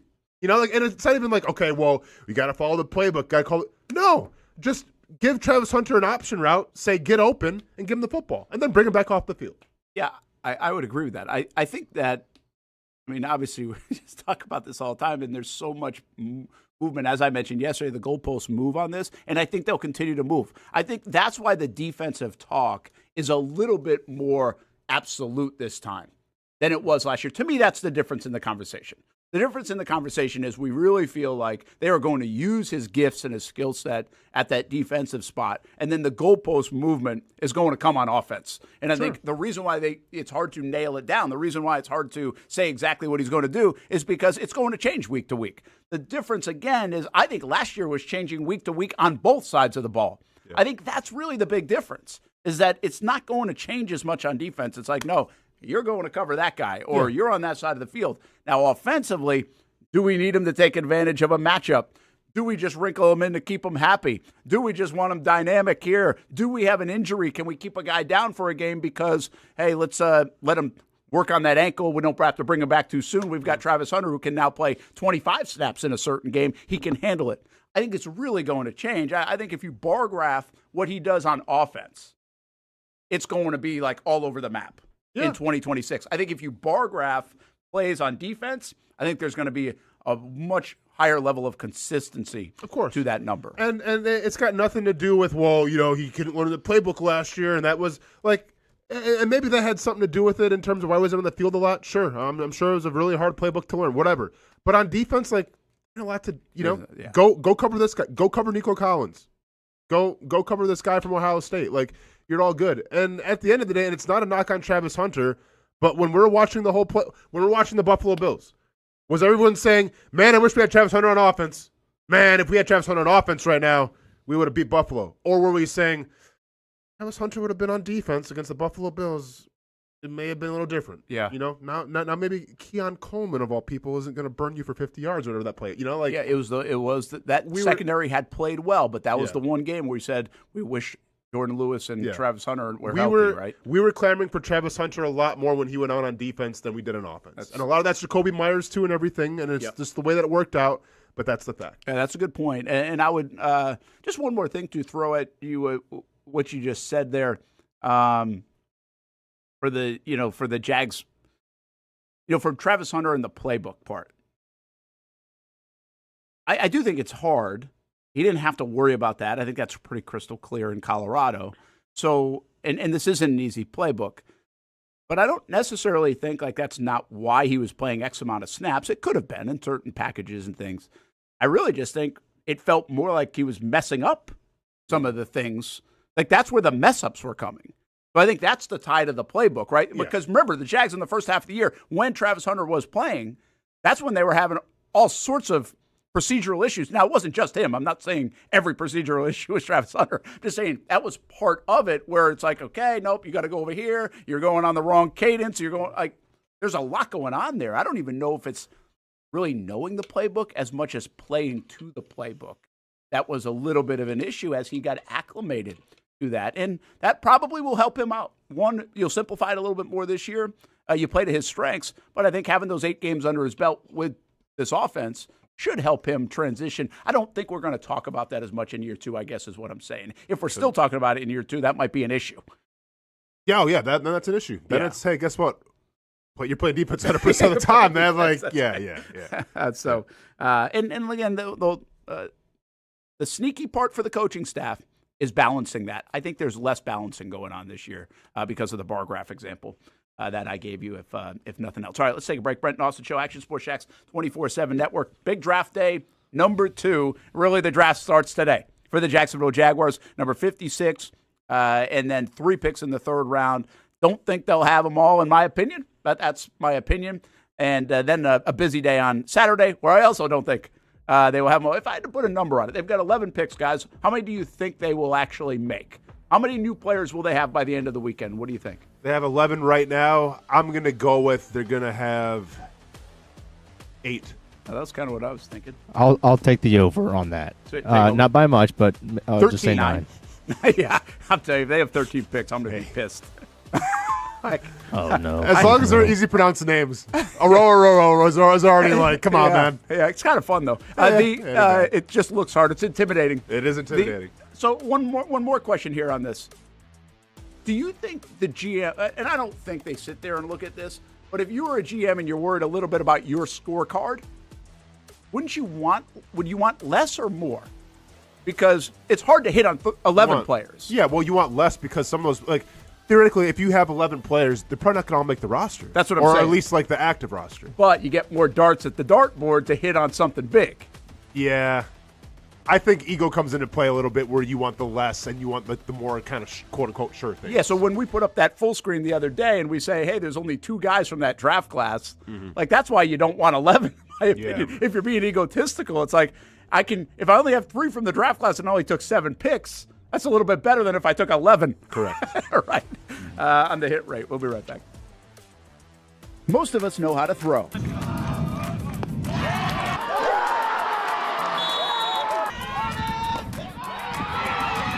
But you need to know what to throw. I'm not talking about footballs, baseballs, softballs. We're talking about those items you need to recycle. Republic Services explains it easy. Recycling simplified. 1. Know what to throw. When in doubt, throw it out. 2. Empty, clean, and dry those materials. It takes an extra minute, but it makes a big difference. And 3. Don't bag it. This makes the recycling process faster and more efficient. This is a look at the Republic Services North Florida Recycling Center. You can make this process even more efficient. By utilizing those 3 steps, Republic Services can help you become a better recycler in your home. Learn more at recyclingsimplified.com. In this video, I'm going to show you how to easily access Action News Jax Now using your Roku device. First, launch Roku. Next, use the menu list to scroll down to the search feature. Then, use the remote to enter Action News Jax into the search bar, and then click Action News Jax thumbnail. Once you see this screen, go ahead and select Add App. Wait a few seconds for it to install. Once it finishes installing, press the star button on your remote and click on Move App or Move App to the top. Finally, select the app back on your home screen to open it. Now you can watch all the great content on Action News Jax Now. Live daily breaking news. We have breaking news happening right now in Clay County. First alert weather and traffic. Looks like we have a tornado warning. Let's take a look at that. Action Sports Jax 24/7. We've got the Brent and Austen Show daily. Live sporting events and long-form interviews you can't see anywhere else. And shows like Law and Crime and much more. And that's how you access Action News Jax now using your Roku device. Nimnicht is synonymous with Jacksonville, and now in 2026, Nimnicht is celebrating 85 years of partnerships with you. Longevity equals trust, and you want a car dealership you can trust. Thousands of vehicles sold, generations of families, all part of the Nimnicht family of dealerships. My family has been part of the Nimnicht family for almost 20 of those 85 years, and I've told you about all the different vehicles that we've purchased. But it's not about the cars and the trucks. It's about the service and also the Nimnicht relationships that expand all around the community. Congratulations to Jordan Matthews, our committed to the uncommitted player of the year. Nobody but Nimnicht. They are there for you and your causes, your car buying experience, and they are there for you 24 hours a day at NimnichtBuickGMC.com. Experience professional grade with big inventory and even bigger savings. And Jacksonville's only Car Bravo certified dealership. Nobody but Nimnicht for 85 years. This milestone belongs to you, Jacksonville. Year 2 is in the books for the Jacksonville Armada women's under-23 squad, taking another step forward in the Women's Premier Soccer League. Under the guidance of head coach David Goff, the girls in blue went undefeated at home for a second straight season, including a dramatic draw in the opener. And they've left it to the death. Unbelievable stuff. And a late winner to end the season at home. Headed on. Here's a chance. Gianna Ramirez brings it down, still alive, takes a shot, and into the back of the net. After fielding a younger roster in 2025 with talent from all across Northeast Florida, the future is bright for the Armada women's team. We highlight the ladies and all things Jacksonville Armada each week on Fleet and Footy on the Action Sports Jax 24/7 network. I'll put one in the back of the net for you. Join us for player profiles, fun interviews, and the very latest on the Fleet and all things footy. That's every Thursday at 2 p.m. It can be a silent killer, but awareness is getting louder. Blood clots take more lives each year than car crashes. And just like driving, you have to be defensive. A few easy ways to protect yourself or someone you love are to learn your Caprini risk score and ask your doctor about your blood clot prevention plan. Emily's Promise is a local nonprofit named for Emily Atkins, a young woman from Fernandina Beach who died after a preventable blood clot following a broken ankle. Her legacy is now driving change across Florida. The Emily Atkins Family Protection Act strengthens how hospitals screen for clot risks and train staff to recognize warning signs. Blood clots can affect anyone, including athletes, and the signs can be easy to miss. So be aware, be defensive, and help beat a silent killer with loud attention to risk factors and symptoms. Learn more at emilypromises.com. That's emilypromises.com. Welcome back to the Brent and Austen Show, streaming on the Action Sports Jax 24/7 network. Why go? I'm with you on that. Why?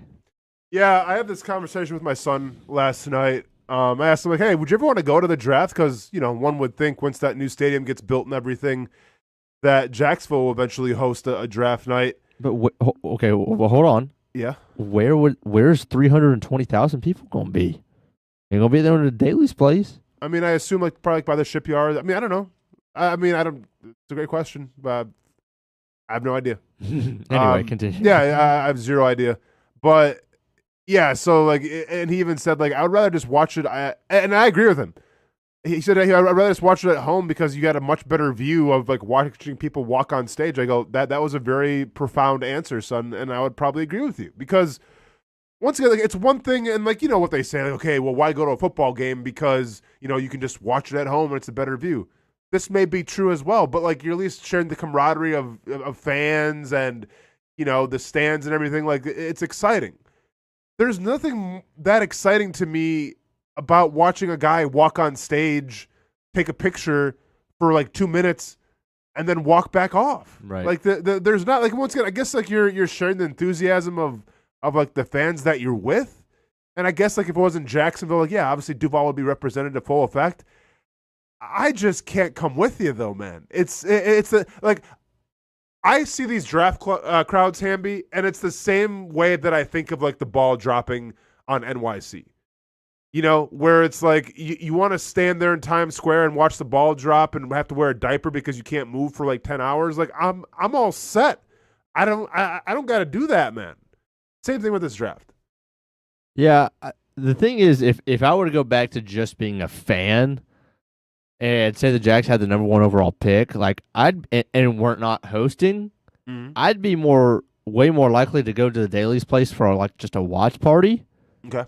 With the 10,000 people at the Daly's place or whatever. Yeah. Way more for that where it's just Jags fans than I got to be sardined in here next to fans of 31 other teams. Yeah. Bro, you can't even go get a drink. I know, yeah. Like, you ain't moving. Yeah. Once you dip, I don't think you're getting your spot. Oh, no, this is... And this is standing for 3.5 hours, but also if you're at the front, I mean, I don't know exactly how it works with if they assign kind of sections, but I would assume at some level it's first come, first serve. Yeah. You're there all day. Well, this is exactly like it's the college game day effect. When I went to UCF to go to college game day when they played Cincinnati, and I had my sign, and I was like, dude, I was in the front row. And literally 20 minutes in the show, I'm like, oh, I go to my friend who went to UCF. I'm like, I got to go to the bathroom. He's like, dude, if you go to the bathroom, you're going to lose your spot. I go, okay. And he's like, well, then just, pee your pants. And obviously it was different verbiage. I'm like, I didn't even go to this school. So take my sign, hold it up. I'm out of here, dude. Like, I'm not, this is dumb. No, I'm not going to, no. So, I lost my spot and everything was in the back, but like, it was okay. It's just, I can see, like, if you want to go in front of 100,000 people to watch a football game, right? Because then you can see, I was there when Trevor Lawrence had that so-and-so play. I was there when Brian Thomas Jr. had the game-winning catch. No doubt.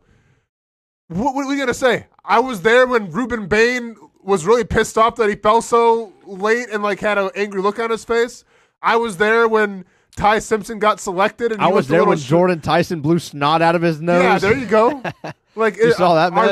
Are these the moments that we're trying to go for? I mean, I guess that you can say, like, if you get a crazy first-round draft pick, like, yeah, I was there when he got drafted, but I would much rather see that player make plays on the field than put a hat on and say, hey, I'm part of your team now. And Mr. Pico Boulevard, I appreciate the sentiment, but at the same time, man, nah, we're all good. Not trying to get an indecent exposure. Especially with the softies at UCF who were even like trying to snitch on me because I had a Miller High Life in my hand. Oh. And they said it was before drinking hours. Oh, dear. Yeah, but once again, I had too much Miller High Life, and that was the reason I had to go to the bathroom in the first place. But what are you going to do? You saw bro blow snot of course on the walk? Yeah. Come on, dog. Yeah.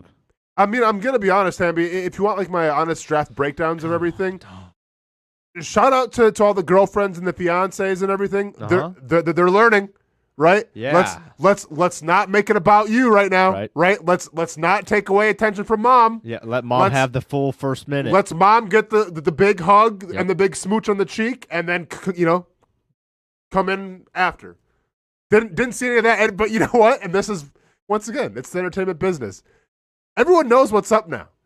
Where if you're dating a drafted player and you act a fool, guess what? You'll be memed for the rest of your life. I still see the Russell Wilson memes with his girlfriend at the time. And that was forever ago. That was so long ago. You still ago. see Levis's. Yeah.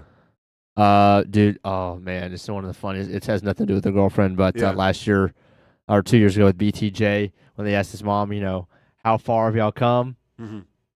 Baton Rouge, Louisiana. Yeah. That one is awesome. Yeah. Every time. Yep. Would you rather let's do a little rapid fire. Yeah. New York City ball drop for New Year's Eve or draft? Draft. I'm going to tell you right now that the New York City ball drop is like, it is.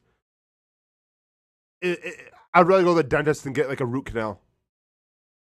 honestly. Yeah, I think I would I'm too. not standing in front of thousands of people and I think this kind of happens like the older that you get, Hamby, and maybe, I don't know if you're to this point or not, because sometimes you're an old soul, but then it's like. I'm sure I already am. Yeah. When it comes to like large groups of people, yeah, unless it's like a football game or like a concert, I really don't do it anymore. You know? Yeah, I mean, because the thing about that, and I'm sure a lot of people agree, is I like my couch. Sure. There you Big go. fan of it. Yeah. Big fan of burning a hole in that thing every once in a while. Yeah. So sometimes it takes a lot to get me off of it, especially for watching a couple of dudes walk on a stage. For sure. What's the biggest surprise other than Ty Simpson for you last night? There was a couple of them. I mean, you can go a couple ways with this question. Like, I do lean towards the Titans, and taking the wide receiver. Love, I think, going to Arizona warrants some consideration as well. Not because he's not a great running back, because he is a great running back, but like we've seen this story play out now. If you have a bad offensive line, the running back doesn't really benefit. Like going to ask how Ashton Genty felt last year playing for the Raiders. Like, yeah, if he was in the Jaguars, would he have had a better season? Absolutely. No doubt. So it's wild that you invest that much in Love, and I'm not sure how they really feel about their offensive line. So that, to me, and I get, he's a highly touted prospect, and a lot of people had him mocked going to Arizona. I was just surprised they actually followed through with it. And, yes, Mr. Pico, they do have 4 running backs. I mean, James Conner coming off an injury and everything, but, when he's healthy, James Conner's no slouch. What about you? I'm looking up their depth chart now because it's just you really need a game changer when you're the Cardinals and you won 3 games. I just don't ever really think that's going to be your running back, man. But Hamby, this is where we're going now because the Falcons did the same thing. Falcons got Bijan Robinson, but they didn't have the offensive firepower. Yeah. And, the first year may have been whatever, but now it's is he going to will them to a playoff and a Super Bowl like Saquon? Maybe not. But, they're a far better team for having drafted him than not. Yeah, the other part about that with the Cardinals is, as YB 400 says, they have a quarterback, and they were, I think, a lot of people had them taking Simpson with the second pick tonight, or the third, or wherever they're at, 35 or 36, because outside of, obviously, the Raiders, when you look at obviously the Cardinals need a quarterback a lot more than the Rams do. I mean, that's the understatement of the show. Yeah. So, because right now they got Jacoby and they have Gardner. So they're going to take somebody to be their quarterback of the future. You got to think.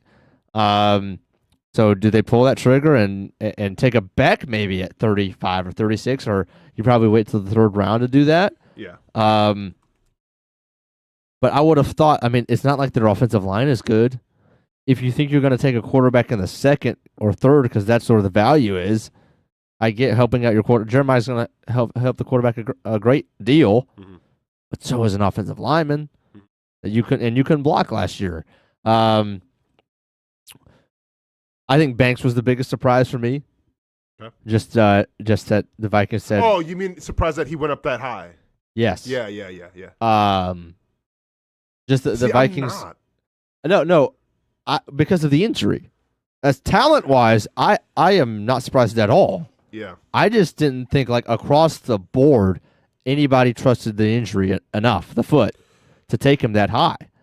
I mean, dude, our Shock Your Mocks had him in the 60s. Oh, I know. Yeah, for sure. And obviously we know that there's a difference between shot, but just across the board, we thought he was hurt. Yeah. Right, and like you said, the report came out. I think that was just 2 days ago that he's going to be ready to go by July. He's going to be ready for training camp. Doctor's note and everything. And, right. and I'll say this because this was actually in the chat a couple days ago. Somebody asked me this question and I forgot to get to it. Where they asked me if I was concerned about because he's had now 2 foot injuries. Right. So, and I don't want this to come across the wrong way. Injuries are injuries, but they mean different things to different positions. I'll give this for an example. 2012, I believe. I had my Liz Frank injury.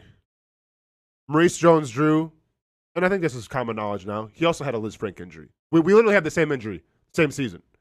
And we both played with it. And we had to fly together to Carolina to a specialist to get evaluated after the season. But we had the exact same injury. Now, at what point did you sustain it? I did mine in training camp. You played the whole year on it. Well, yeah, so I did mine in training camp. I sat out training camp. I had to set out the first 2 or 3 games, and then I came back in. Okay. And in doing so, and this is why people and I've told this story before, but some people are still like, what was up with what you were doing? Because I was literally only in on first, second downs. I couldn't rush the passer because I couldn't turn the corner. Oh, wow. But I was so good against the run where they're like, okay, just play first, second down and run positions, and then we'll bring in Andre Branch to sub you, and then he'll be like the pass rush guy, and that's what it was. Mojo, I think, tore his Liz Frank. I want to say it was maybe 2 or 3 games into the season, and he played the entire year in it too, which was insane. Now, it was crazy that you could play on it regardless, right? And I told the story. I had to get 2 carbon fiber plates in my shoe. I had to get a 30-minute tape job before every single practice so I could actually just try to walk on it. Then I get a stress reaction in the other side of my foot because I was compensating with the Liz Frank. It was a nightmare. Mo played with the whole season on it. Now, wasn't probably his best year, but played the whole season on it. My point, though, Hamby, is that it was a lot easier for me to deal with that injury than it was for him. Because when you talk about the running back, when you talk about a skill position, it's all predicated on cutting. Right? It's all predicated off change of direction. Not to say defensive line isn't, right? If you see a screen, all right, change direction. If you're going to run a twist game, okay, change of direction. But it's not to the nth degree like playing the running back position, wide receiver position. So my point is, when the Caleb Banks news came out, this guy's got 2 foot injuries, and it's not a Liz Frank, I don't think. Whatever the injury was, whatever the capacity was, I thought, okay, yeah, that's serious, but he played the whole year on it, number 1. And number 2, being a big guy, whether it's nose or 3 technique, are you going to be required that much to turn and cut like a running back or a wide receiver? So, that's why I wasn't really concerned about Caleb Banks and that foot injury. Because if he was able to dog it out the entire year and still, produce, what is 100% Caleb Banks going to look like? And guess what? I got to be 100% after the Liz Frank injury. Right. Now, I'm not sure if Mo ever recovered because, once again, you're playing running back and that position so finite of how many good years you have, on your wheels, on your tires, if you will. Playing defensive line is different. So that's why I was never concerned about Caleb Banks. Just to let you know. Well, I just think it's the Vikings probably still think they got a steal. Yeah. Yeah. And once again, man, it's hard to put a cap when you have a guy that's that big with that much potential. Teams will always take a gamble on potential. As long as that potential, there's no there's no history of problems off the field, things like that, which I don't think there is for Caleb Banks. So it's this guy's a behemoth. He's super athletic. Okay, there's a foot thing, but let's take a chance on him. Yeah. Yeah.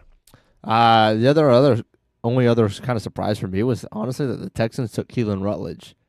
I knew him from Georgia Tech. He was a great offensive lineman, but I think the ceiling's kind of capped. And from just according to boards, again, means nothing, but according to boards, this was a pretty sizable reach by the Texans. So just take that for whatever for what it's worth. See, this was not drafting best player available. It was drafting first need. 100%. And once again, how we feel about the Houston Texans around here. We'll see how that pick pans out, but whether it's Houston, Tennessee, or a random team, I always respect teams that sometimes they say, hey, we have a need here and we got to address it. Damn what the rankings say. Let's go get our guy. Right. Yeah. Now, best draft. Cowboys get down. Real quick. Can I say one more thing about the biggest surprise of the night? Francis Mowago. Yeah. When he said, hey, I'll die for him. Oh, yeah. Because the Will Campbell deal. That's the one. Hey, and do you think last year Drake May, when he's running for his life against the Seattle Seahawks, is going to be like, I don't need you to die for me, my man, but I need you to put 2 hands on somebody? You said you're going to die for me. Kevin Costner, Whitney Houston, the bodyguard, way before your time, Hamby. Don't even ask questions about it. If Brent was here, I would have got a little chuckle, but it's all good. He's gone, so it's just me holding it down. If you're Will Campbell and you say, hey, I'll die for him, well, then, my man, you can't go to the Super Bowl, and I get you're hurt and everything, okay, but then chop it off. Chop the arm off. Do what you got to do. So I just feel like if you're, and I love the intensity, right? I love the grit. I love the Stones to say that, but I feel like you leave yourself with a little bit of a target when you start going, yep, I'm protect him, and I'm going to die for him too. Okay. Browns, 2 picks to help their whoever's going to play quarterback for them. They go left tackle with Spencer Fano, and then Casey Concepcion, slot guy from A&M. Yeah. So they had 2. The Cowboys had 2. Downs and Malachi Lawrence from UCF. So good for the Knights, the alma mater, to get a first-round pick. That's a pick for them. Another team that had 2 picks. Well, real quick, too, can I say something about Casey Concepcion or whatever? Yeah. That was the guy that kind of has a stutter, right? A little bit. Yep. Dude, super badass, man. As someone as a kid who had a little bit of a stutter, to see him get in front of cameras, not be embarrassed by it, kind of just speak his piece and just say, hey, this is who I am and I'm not ashamed of it. I think like we see that, or a lot of people see that, and it's just okay, whatever. But I think there's kids out there that maybe are going through the exact same thing that saw that may have just changed their life. It's firm. Not to like, be over exaggerating. I think that's the truth, right? Because I mean, like I said, I was dealing with it a little bit as a kid, and I probably still deal with it sometimes. So I thought that was really cool of him to kind of do that. That was awesome. Yeah, I think that started around the combine when he had his thing at the podium, and people started, hey, what's going on there? Mm-hmm. Obviously, the internet's with stuff like that. Of course, internet's gonna internet. Yeah, and he put out something that was that was awesome. Mm-hmm. Chiefs have 2 picks. They go Delane, trade up for him, and they trade back up and get Woods. Dolphins 2 picks. Caden Proctor, who I don't like. Like I'm far from a draft analyst. Sure. But if I had to big pick, dude though. But if I had to pick one guy who's going to be a bust, I'd pick Caden Proctor. Really? Yes. Then this is based off of? I saw him get bullied by speed rushes. Gotcha. Throughout the season. Okay. Take plays off. Yeah. I mean, he's a monster, but if you have to worry about effort with your guy that's 12th overall, I think that's a big red flag. Yeah. And even when he is checked in, like against speed, he did not do. He got put on his face. You know what's crazy about the Chiefs? For as much run as they've had, and they've had a nice run, it seems like it's always been the same thing with them in terms of they never fulfill the need. They never get their tackle, and they never get the running back. You going Chiefs or Dolphins? I'm sorry, Chiefs. I'm on the Chiefs. My bad. Chiefs. The Chiefs. They just chose not to go O line. They went with the corner and 3 tech. Yeah. But because Juwan Taylor and everything like that, like with the Chiefs, it's just like because once again they're talking about in the draft, like, hey, tackle, running back. It's the same thing, and they still find a way to get it done. Another team with 2 picks, Giants, get Arvell Reese, and then they get Mauigoa, as you pointed out. Yep. And then the Jets with 3 first-round picks, David Bailey. Yeah. Which was kind of the only question mark, or one of the first question mark, with Mendoza obviously being locked in, was who's going to be number 2, which one of those edge guys. Mm-hmm. And they go Bailey, would go arm length. They get Sadiq at 16th. By the way, my son was pissed. Really? Yeah, because I just think, and I don't know why. I mean, dude, it's like, come on, Oregon guy, first round. But I think he's a lot more attuned to the NFL than I give him credit for. Okay. He understands that the Jets have always kind of been a dumpster fire since he's been born, at least. Right. So, like, he was sad to see one of his favorite players go to the Jets.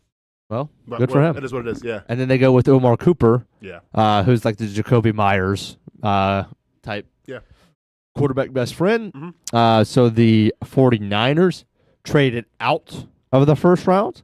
They're, I mean, once again, I'm not going to make it a guarantee, but I bet they get Boston.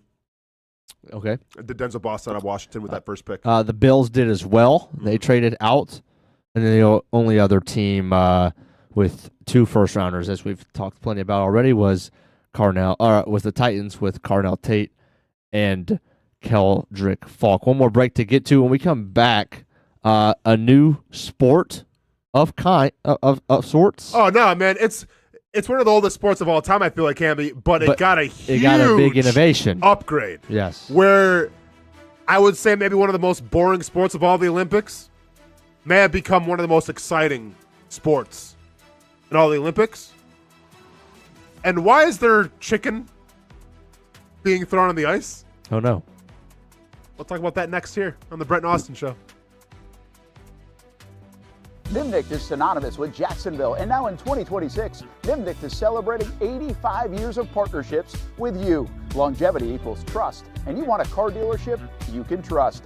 Thousands of vehicles sold, generations of families, all part of the Nimnicht family of dealerships. My family has been part of the Nimnicht family for almost 20 of those 85 years, and I've told you about all the different vehicles that we've purchased. But it's not about the cars and the trucks. It's about the service and also the Nimnicht relationships that expand all around the community. Congratulations to Jordan Matthews, our committed to the uncommitted player of the year. Nobody but Nimnicht. They are there for you and your causes, your car buying experience, and they are there for you 24 hours a day at NimnichtBuickGMC.com. Experience professional grade with big inventory and even bigger savings. And Jacksonville's only Car Bravo certified dealership. Nobody but Nimnicht for 85 years. This milestone belongs to you, Jacksonville.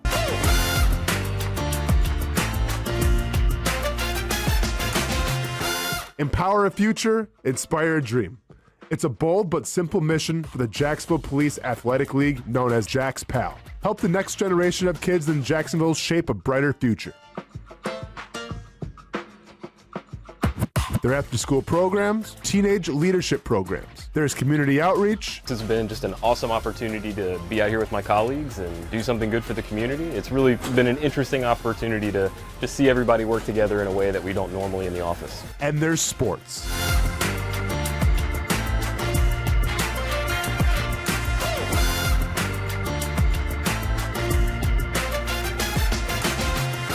There are also ways you can help the next generation with a donation of any kind. Just visit jaxpal.org to get more information. Empower a future, inspire a dream with Jax PAL.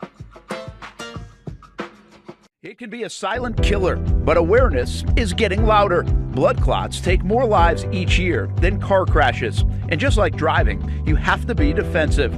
A few easy ways to protect yourself or someone you love are to learn your Caprini risk score and ask your doctor about your blood clot prevention plan. Emily's Promise is a local nonprofit named for Emily Atkins, a young woman from Fernandina Beach who died after a preventable blood clot following a broken ankle.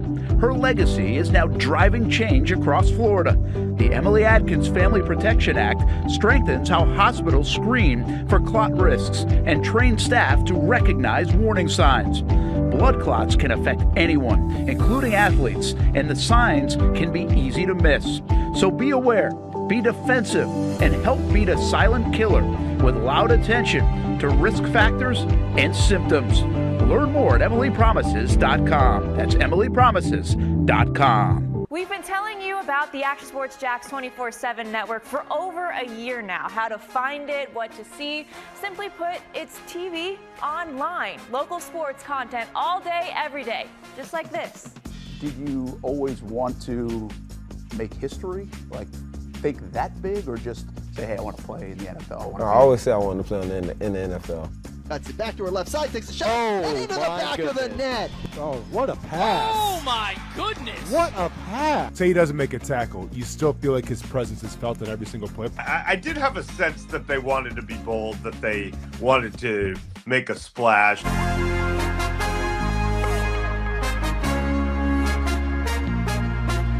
It's content you won't find on TV. Find it on actionsportsjax.com and just sit back and watch local sports all day on the Action Sports Jax 24/7 network. Most of us know how to throw.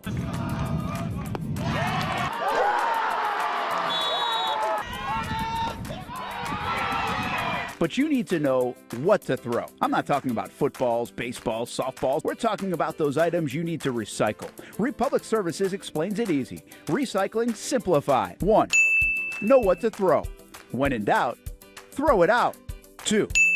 Empty, clean, and dry those materials. It takes an extra minute, but it makes a big difference. And 3, don't bag it. This makes the recycling process faster and more efficient. This is a look at the Republic Services North Florida Recycling Center. You can make this process even more efficient. By utilizing those 3 steps, Republic Services can help you become a better recycler in your home. Learn more at recyclingsimplified.com. Welcome back to the Brent and Austin Show, streaming on the Action Sports Jax 24/7 network.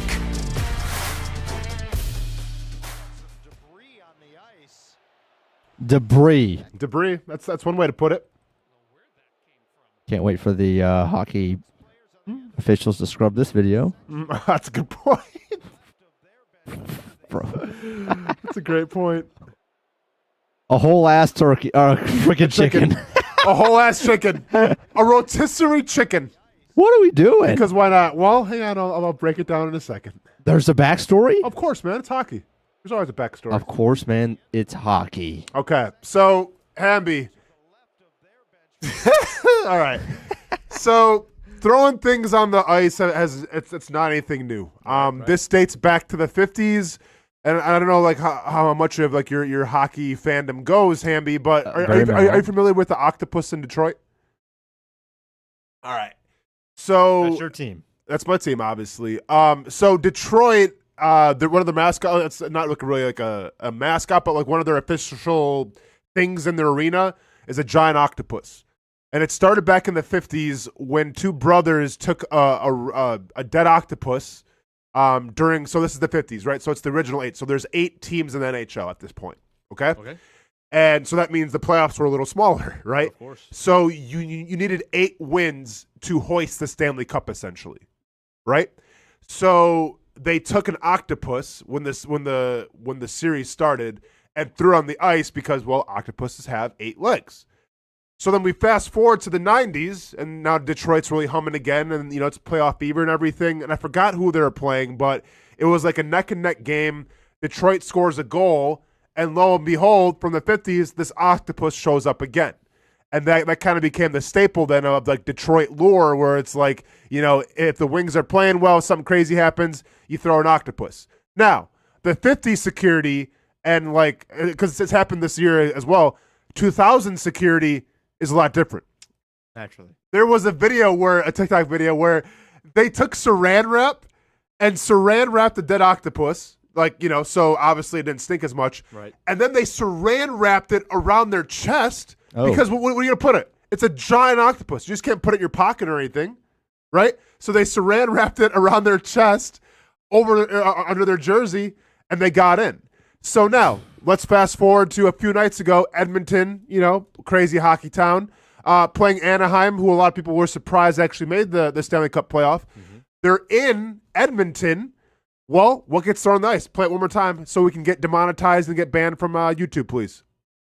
No problem. Yep. 4-4. Edmonton needs a rally. So what do? You throw a rotisserie chicken on the ice because, well, that's supposed to represent the dead Ducks. Ah. And there you go.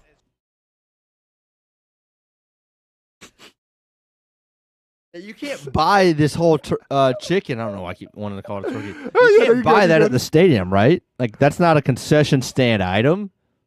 No. Somebody definitely snuck that in. Now, with all due respect, and once again, I kind of messed up dead animals, but it's funny how we think a dead octopus is more morbid than a rotisserie chicken. Good point. But I mean, let's be honest, it's a horse apiece here, right? Pun intended. Day, yeah. But at the end of the time, Ed McDavid's allergic to chicken. Maybe, I don't know. But I didn't know that part about it. But like, how do you sneak in a rotisserie chicken? Because I can see saran wrapping the octopus to your chest, right, and not getting a pat down. Mm-hmm. How do you sneak in a rotisserie chicken? I mean, I guess you'd have to like duct tape it to yourself and go big shirt again. I guess so.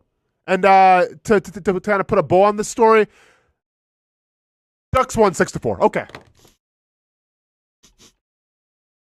All that for an L. All that for an L. All that for an L. New sport. Not really. Old sport, new feature. I feel like to me this is just go ahead and call it a new sport. You know It's what? that different. You might as well. Has before we play the video, not trying to tease it and be over embellishing. This may be the biggest upgrade in any sport. Yeah, this is of all time. Way bigger of an upgrade from Major League Baseball with the time. This is and this is the football with the alley-oop. kickoff rules. This is the dunk finding its way to basketball. No, this and the 3-pointer. This or 3-point. No, dunk. This is a bunch of white guys in short shorts thinking, you know what? Let's dunk it. That's what this is. It's that revolutionary. Boom. Dude. From now on, going forward, I'm in. The Olympics are going to feature fencing, obviously, but now they're going to have like this, and I don't know how it works. Yeah, I don't know either. Yeah, who cares? But they're going to Got him. Yeah, they're literally going to have this in the Olympics now. How cool! Like how Got much him more, again. dude? How much more do you respect the sport now? Oh yeah, dude. Bro, well, first of all, this brings back the nostalgia because this looks like the dude's drawing the Mickey Disney thing. Yep, you were watching Disney Channel. That's whatever. That's your generation, not mine. But I get what you're saying. I mean, this is where this whole idea originated. I'm sure they were in the boardroom and like, why don't we Disney Channel this thing? Get the people in their 20s and 30s now back locked into a sport like this. Yeah.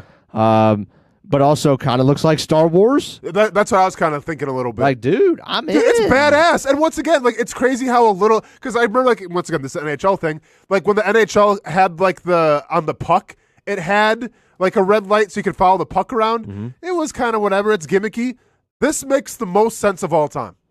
This takes the most boring sport and it upgrades it so much where it's like, dude, I got to watch this because, and once again, I think what I'm so into is, the flashing colors because I'm a simpleton, but also it makes you appreciate just like all the movements. Yeah, all the movements. The wrist control. Exactly. Flick of the wrist. Oh, yeah. How cool is that? I mean, this is like, and I know you hate golf, but imagine trying to watch golf without the tracer, especially for the novice. What's the tracer? Like the yellow line, where that's the only way you know where the ball's going. Yeah, Otherwise, they just hit it into the distance, and you're like, all right, well, I can't. I got to wait 10 seconds till the ball lands, and the next camera 300 yards down finds it. Yeah, it does help a sport. I mean, I don't watch golf, but yeah, I get what you're saying. Okay, and here's my other thought. Yeah, I now want to do this. Right? I have never in my life had the desire to do this. No, because I always thought this is more like almost like a golf thing, where like, you come from a nice part of the community, and well, even fencing, even more. I right? would want to do it, but then also be able to watch myself back. Yeah. Like man. Yeah. Like, and once again, I don't know like how many fencing clubs are around Jacksonville or anything, but like my son saw this, he's like, I want to try that. I'm like, you know what? I kind of want to try it now as well. Crazy, man. Good stuff. Insane. Shout out, I don't know who's responsible for it, man, but kudos to you because once, like I said, you took one of the most boring sports I feel like in the Olympics. Not to knock the athleticism or anything because it is an now art that back form. pedal's pretty. I mean, they're practically doing a pass set. Well, no, this essentially it's like fight. It's like an MMA in a way where it's like you're getting in and out, you're bobbing and weaving with like a giant stick. And now that stick got upgraded with some neon. I'm all for it. You seen the dude who does the gender reveal, has a boy, and immediately goes into pass pro? I have seen this, yes. It's unbelievable. Yeah. That's what that reminds me of. Fencing at the lemon bar. Shock your mock champion. Oh, yeah. Good call. Do we have a champion? We're going to reveal that. Okay. Do we need like a drum roll? Are we doing anything? Well, first of all, I think one last time. One last time through the song. One last time. It's a smaller market, but you see a real good team, real good team. You hold your head up, all right? You guys have had a most magnificent season. He's a rare player, but he's also a reminder that the boundaries of the game of football were built to be challenged. A small market team like us can come into a place like Mile High and get it done. See, I was just trying to play hard, and he came up to me, said he was going to kill me. He said he was going to kill me. You hold your head up, all right? You guys have had a most magnificent season. Titans, though. A really advanced signal stealing type system. We're not apologizing for wins around here. How's that feel?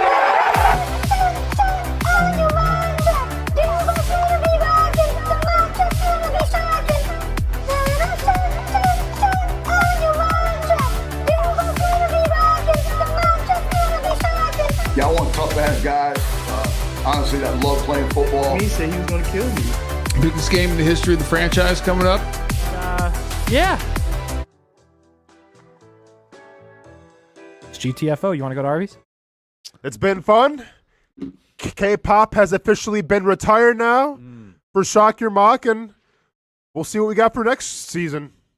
I feel like we got a couple more genres available at our disposal. We'll see.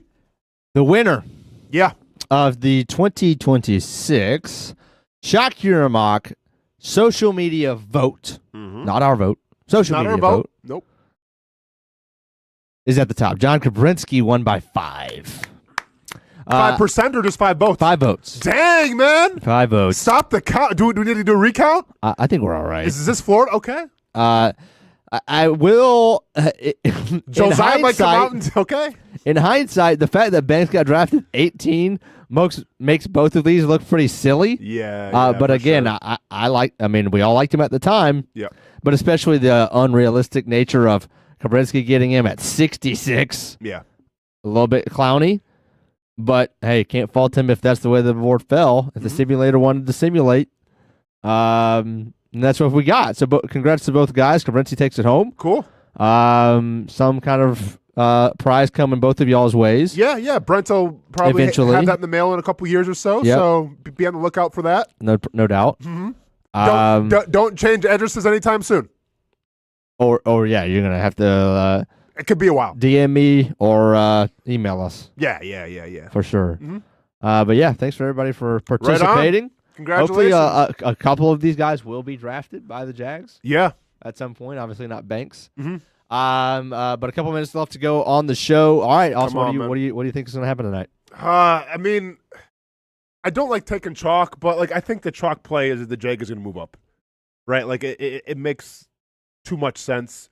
If you're talking about position, I still lean interior defensive line. Yep. Over linebacker, and I think, and once again, we sit here and say, well, right now it looks like it, but this could change in the span of 10 picks. I feel like if you want your 3 technique, you have a better shot of going up and getting them right away, as opposed to maybe a linebacker's going to fall a little more. If that makes sense. Yeah. Or an edge too. So I'll put the edge and the 3 technique in the kind of the same category, just because Hard Rock Bet is the exact same thing, where it's either edge or 3 technique. But I do lean more towards defensive tackle here, and then wait for the edge or the linebacker to kind of fall to you, maybe. All right, just a little bit more specific from me. Give me, are they going to go between 32 and 40, or 40 and 50? So I think value-wise, I think 40 and 50. I think they're still going to have guys that they want there at 40 and 50. Now, once again, you have to find that dance partner, right? And there's already been, once again, it's Twitter, right? So take what you want. But there's been some beat reporters saying that expect to see a lot of trades early on in the draft. And by the way, can we just say one thing real quick? The whole draft thing where everyone comes out and says, hearing some big things happening. Hey, Elon, take it away. Take away their account. I see some big things happening. Oh, do you? What'd you see? Did you see the Mendoza commercial? Because that was big. That was big time cringy. Like, what do you mean you saw some big things happening? You got to be a little more specific. But go ahead, Abby. What do you think? Yeah, I'm going to go trade up to 44. Okay. And give me Kristen Miller. Okay. 3 tech from Georgia. I think he's the second one best available 3 tech, and there is some pass rush there. There is some bias there too. I feel like a little bit. There's definitely bias there. There's no doubt bias there. I do think Caden McDonald's a stud, but he's more even inside than a 3 tech. Yep. I mean, he's not gonna. So Kristen Miller's the best pure 3 tech still available for my money. Hamby, we got 1 minute here real quick. Give me your power rankings between defensive tackle, linebacker, edge. Who goes first? Who goes second? Who goes third? If it were me, or what I think they want. What do you think's going to happen? 3 tech first. And then? Edge. And then? Linebacker. All right. I'm going to say 3 technique, linebacker, edge. Another Jacksonville media member in the last couple of minutes put out his own mock draft that has the Jags trading up to get an offensive guard. So first of all, no. Second of all, throw up. And if that happens, then I'll be issuing an apology because I think that's freaking ridiculous. Oh, I can't. Listen, I don't want to. You know how I feel about offensive linemen, but now I'm kind of hoping to see that just so I can see your apology. It's all good, man. That's gonna do it. Rams are doing good. You have nothing to worry about. That's true. All right, man. Barring what happens, we might be back at some point or some fashion. Maybe even late tonight, maybe even tomorrow morning, just for a few minutes, cutting in. You Not say saying we you, Austin. Okay, yeah, you you and Brent. get your sleep. Yeah. You and Brent. Yeah. All right. You've got a lot more things Rod on your and Todd plate. Flanders coming to join you tonight at midnight. Yeah, No. so we might come in just to talk shop with everybody in the chat and get Sure. some reaction to picks. All right. So just be on the lookout for that. We'd Yeah. like to hear what everybody has to say. And I'll probably see you on Monday unless I got something available. Then maybe I'll get in with you guys, but don't count on it. All right. Well, we'll leave you with the shirt. Show it off. Shirt off. There we go. The three guys make a big difference. We'll see what happens tonight. Stay tuned, everybody. We'll have a lot to talk about. Stay safe. Stay casual. Check you out on Monday or tonight from Hamby and Brent. Peace.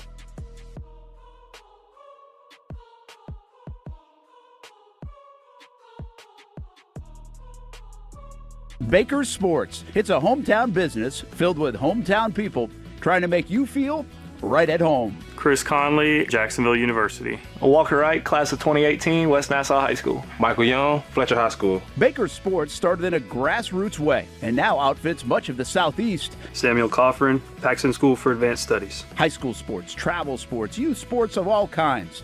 They are a one-stop shop carrying Nike, Adidas, Under Armour brands, and more. Vincent Caldes, Oak Leaf High School. Tony Mazzio, Sandalwood High School, class of 2002. Whether it's sports teams on the field or it's your team in the workplace, like our Action Sports Jacks team, and community events like the Dream 18 Golf Tournament, and many others. Cole Tilley, Hilliard High School. Reagan Webb, Eagles View Academy. Look good, feel good, play good with Baker Sports. Custom sports apparel since 1997. Shop with the hometown team at bakersport.com. Here on Spring Sports Media Day on Action Sports Jack. It's an opportunity, an education beyond the classroom and the sports arena.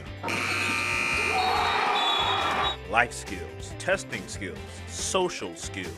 It's called High School 912, a program focused on maximizing the growth of students in academics, sports, and life. And here's your chance to get involved. If you're a local business, or if you just want to make a donation to help support programs like ACT and SAT boot camps, career days, Leadership Academy, Financial Literacy Academy, and so much more. Another Nice High School Panther, Jack Cole. High School 912 supports and hosts high school sporting events and several media days throughout the year. For more information on how you can get involved, visit jackshighschool912.com.